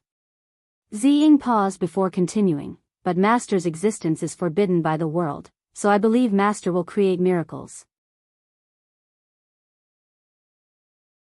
I hope that Master can be the first person to cultivate the chaotic body to immortal exalt in all of history and reach the legendary great perfection of the chaotic body. Otherwise, he'll definitely be slaughtered by the laws of the world. Ziying and Qing Suo conversed secretly. Jian Chen had no idea what they were talking about. Right now, Jian Chen was carefully inspecting the situation of his body. He placed most of his focus on the power of the ancient Skywolf's bloodline. Currently, the power of the bloodline was absorbing Jian Chen's vitality to recover. Finally, half a day later, the power of the bloodline had absorbed enough, and it stopped absorbing Jian Chen's vitality. The tiny droplet of power was fully charged up once again. Sensing the sense of weakness from his body and his connection with the power of the bloodline, Jian Chen felt bitter inside. He truly did not know whether the droplet of power was a curse or a blessing. This was because in that half a day, the power of the bloodline had absorbed so much vitality that it would take him a whole year to replenish it. And this was under the regeneration of the chaotic body. If it were someone else, they would probably need dozens of years or even over a century. Afterwards, Jian Chen checked on the power in his soul that had come from the evil spirit. Before, the power was very weak. He could easily suppress it with his current strength, where even if the power of his soul was drained, the evil power would struggle to affect his consciousness. After all, his strength had skyrocketed in the years he spent in the saint's world. He was no longer the puny deity who had fought against the ancestor of the Lu family. Naturally, his strength drew further and further away from the evil power. But now that the presence from the power of the bloodline had been absorbed, the evil power had benefited from it more than him. Even when the power of his soul had reached early God King, the difference with the evil power rapidly shrank. Jian Chen sighed gently. He really could do nothing about the evil power in his soul right now. All he could do was strengthen himself as quickly as possible. After calming down, Jian Chen left his room. As soon as he arrived outside, he discovered Kaya walking towards him in a faint blue dress. Seeing Jian Chen, Kaya was clearly surprised. Afterwards, she smiled gently and said, "Jian Chen, you've emerged. I can feel that your soul is even more powerful than it was the past. It looks like you've benefited quite a lot this time." "Kaya, you can sense that my soul has grown stronger?" Jian Chen asked in surprise. Right now, he had completely concealed his presence such that he seemed like he had reverted back to being an ordinary person. He did not use the senses of his soul at all, yet Kaya could sense that his soul had strengthened. Jian Chen was very surprised. This was because in his current condition, let alone Kaya, an over-god, but even many god kings would not be able to see through him if they stood right in front of him. "Yes. It's not just you. I discovered that I can clearly see through many god kings who had concealed their presences. I can see whether they've been weakened or not," said Kaya. Jian Chen stared at Kaya deeply. It was not the first time that the various unexplainable matters of Kaya had made him sink into his thoughts. He just did not understand why she would change so drastically after waking up. She was still the same person as before, except her abilities had undergone an overwhelming change. Jian Chen did not believe that the large amounts of heavenly resources she had ingested while unconscious caused all this, as it was impossible for all those heavenly resources to have such an unbelievable effect. Kaya arrived before Jian Chen and said, "Jian Chen, a large-scale convention is about to be held on the spatial battleship. Although it's a convention, it's really a trade of treasures between cultivators. I heard that the comprehensions of the laws of the Sword of Primordial Realm expert left behind will appear. I think that'll be somewhat helpful to you." "What? The comprehensions of the laws of the Sword of Primordial Realm expert left behind?" Jian Chen's eyes immediately lit up. He had already obtained the resources he needed to reach the 12th layer of the chaotic body. All he lacked was comprehension. Once he had made progress on comprehension and reached the major achievement of Sword Spirit, he would be able to break through with his chaotic body to the 12th layer.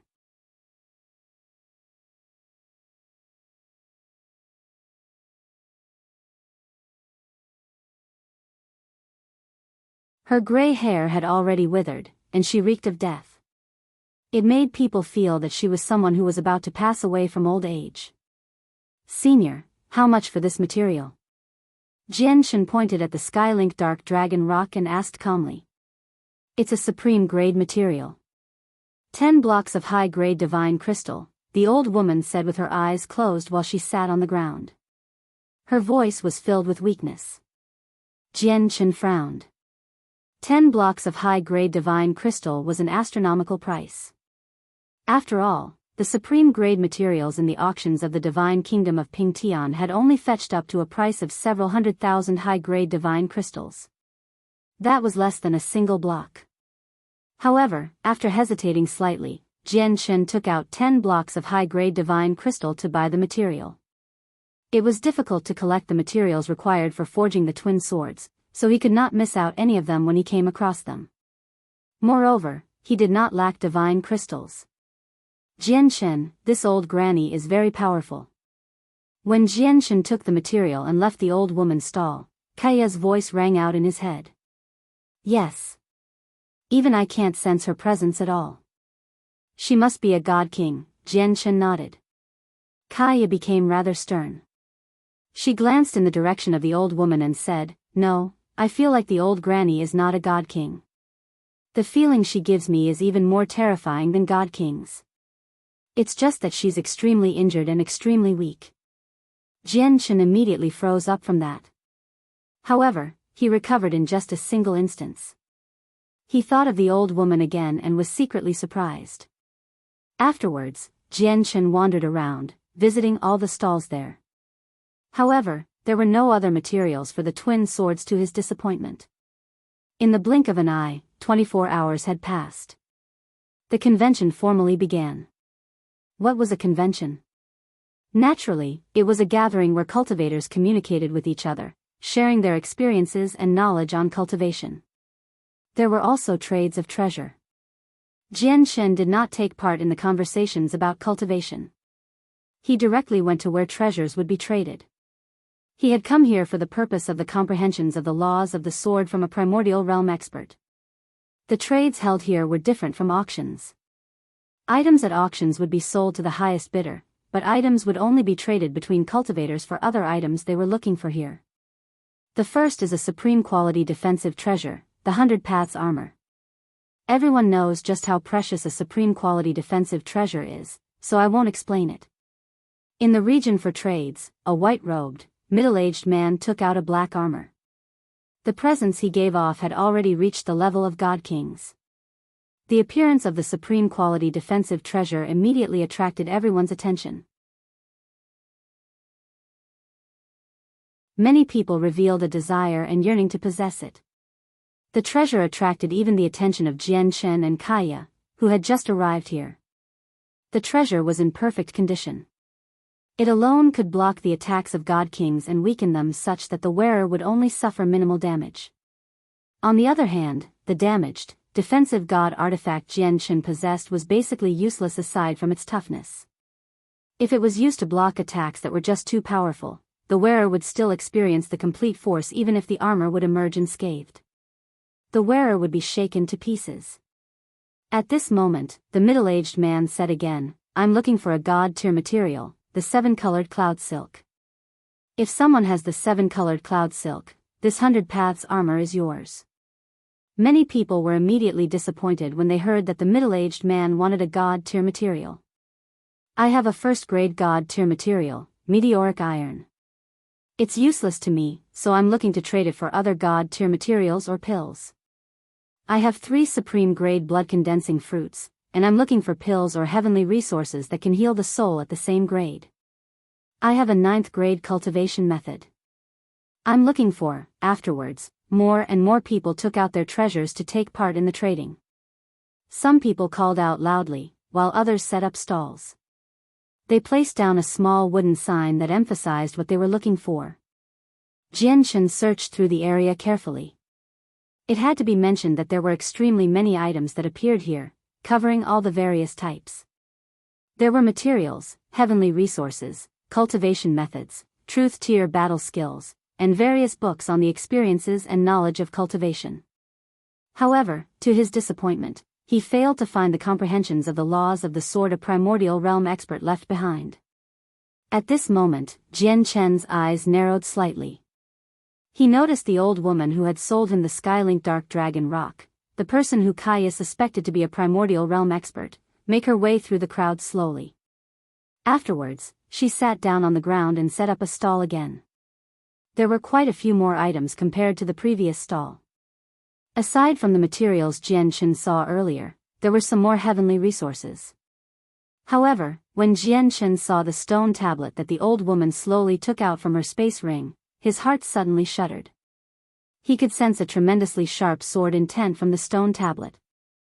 "I possess a stone tablet that contains a slash from a primordial realm expert who has comprehended the laws of the sword. It contains much of the expert's comprehension," the old woman's weak voice rang out. It was not loud, but everyone heard it. Immediately, the entire convention fell silent. There was a slash from a primordial realm expert that contained most of his comprehension. This piece of information exploded in the heads of everyone.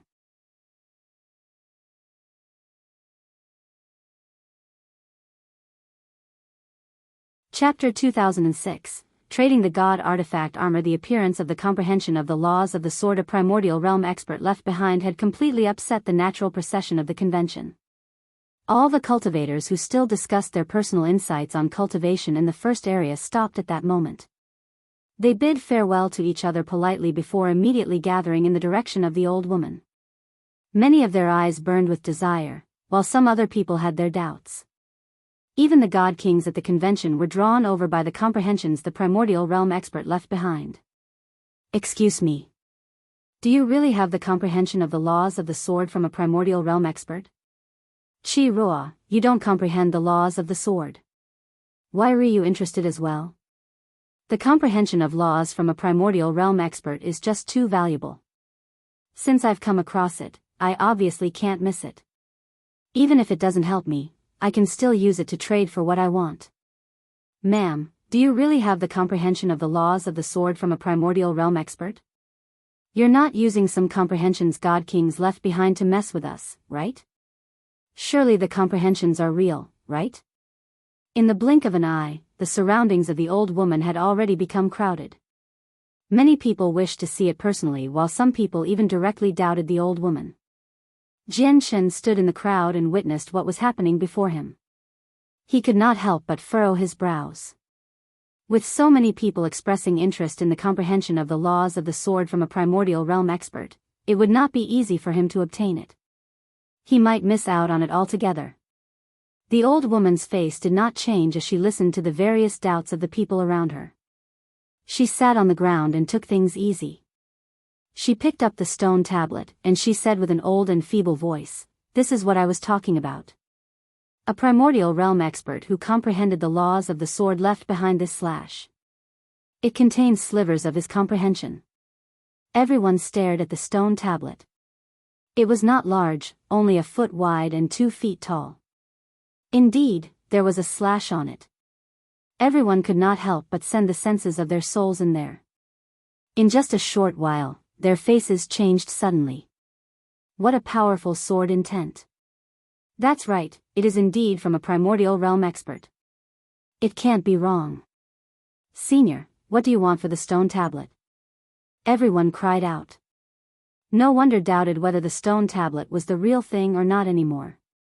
At this moment, the old woman slowly took out over 100 jade slips from her space ring. She placed them all on the ground, and she said, "I am willing to trade this for anything I need. It can be supreme grade divine crystals, heavenly resources, or healing pills. Of course, it would be best if they are god-tier healing pills. If you don't wish to reveal your treasures before all these people, you can take a jade slip and detail what you can trade on there. This king is willing to use supreme grade divine crystals to trade for the primordial realm comprehensions. May I ask how many supreme grade divine crystals you are looking for?" A god king asked as desire burned in his eyes. Jian Chen's expression changed when he heard that. Although he had spent quite a few supreme grade divine crystals on soul recovery pills, he still had over 30 blocks on him. If it were possible, he would naturally hope he could use supreme grade divine crystals to trade for the comprehension. The ears of many other people present pricked up as well aside from Jian Chen. Clearly, they were all like Jian Chen, hoping to trade for it using supreme grade divine crystals. The old woman glanced past the god kings calmly and said, "No less than 100 blocks of supreme grade divine crystal. Of course, the more the better. We can decide through bidding." "What? 100 blocks of supreme grade divine crystals? Are you pulling my leg?" The god king's eyes widened, and he could not help but cry out. Even a few god kings would not be able to pay such a great price even after they had taken out everything they possessed.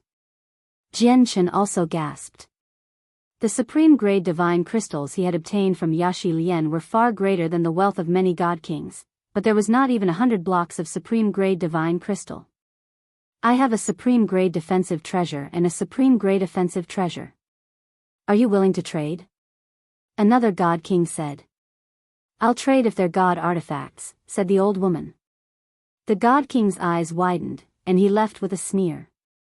The old woman's appetite was extraordinary. A primordial realm expert's comprehensions were very precious, but it was nowhere close to a god artifact. "I have a god-tier heavenly resource here. I have a bottle of 9th grade truth-tier healing pills. Afterwards, quite a few more people stated what they could offer. Many of these items were extremely precious. Of course, the people who dared to state what they could offer so fearlessly possessed impressive cultivations as well. They were basically all god kings. A few people had recorded their treasures on the jade slips and passed it to the old woman as well. They were unwilling to publicly reveal their treasures. Hesitation flickered through the eyes of the old woman from time to time. Clearly, she had already found some treasures that interested her. As the priceless treasures were stated around him, Jian Chen's heart sank completely. He did not have enough supreme-grade divine crystals at all, and he had nothing that could match the value of the others apart from supreme-grade divine crystals. He did not even possess 9th-grade truth-tier heavenly resources, let alone god-tier heavenly resources. That was the same case with healing pills. Although he possessed a few God King level monster cores, he gave up on that thought when he considered that it was extremely likely for the old woman to be a primordial realm expert. Aside from all that, he only had the damaged Anata tower and the damaged piece of armor. I have a god tier healing pill here. I want your comprehension tablet. At this moment, a young man in gold and violet robes walked over. Even though he was just an over-god, a god king followed him. It's young Master Qi of the Qi family.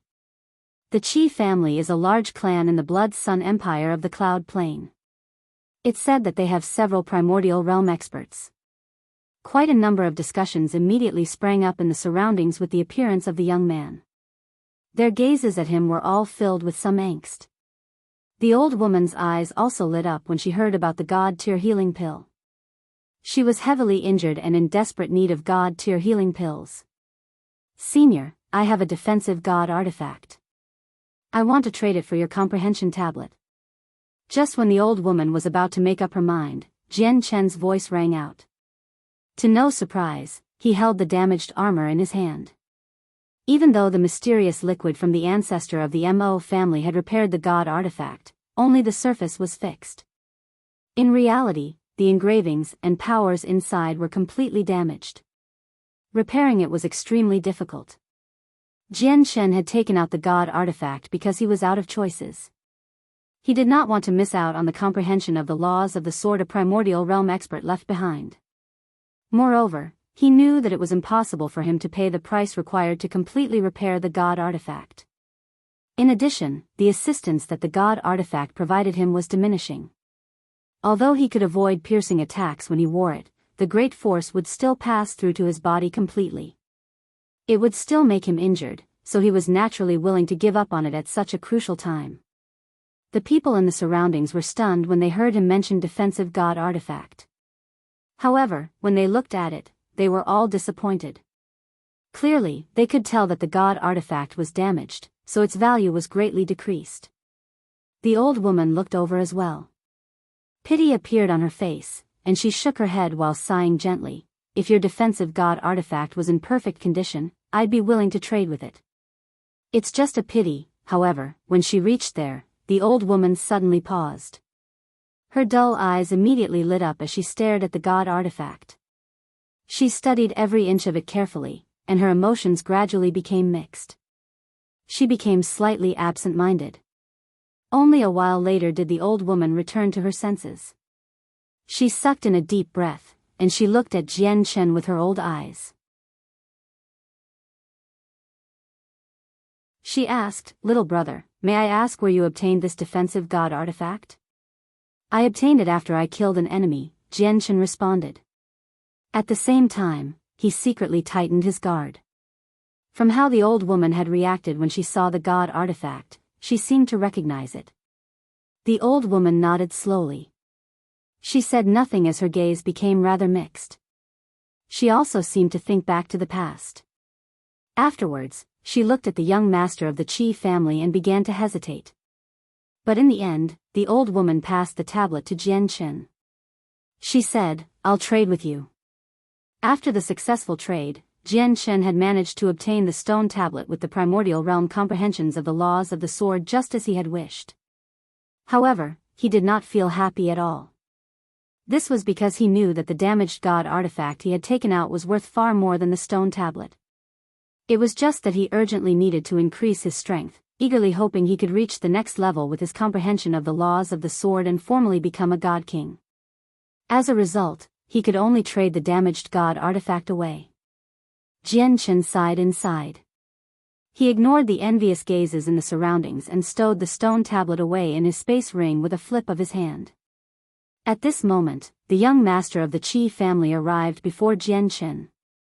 Although he had failed to obtain the stone tablet, he was not displeased at all. Instead, he smiled and clasped his fist at Jian Chen extremely politely. "You must be the supreme overgod who defeated the captain of the Swordswolf adventurers in the arena of death and also shook up the southern and northern region, Jian Chen. I am Qi Xiang, and I've always admired you. I never thought I'd be able to meet you here today on the spatial battleship. It truly is an honor." You're tuning into the Biyao's Wuxia Chronicles YouTube channel. Don't forget to subscribe and join us on this journey to catch the most captivating stories.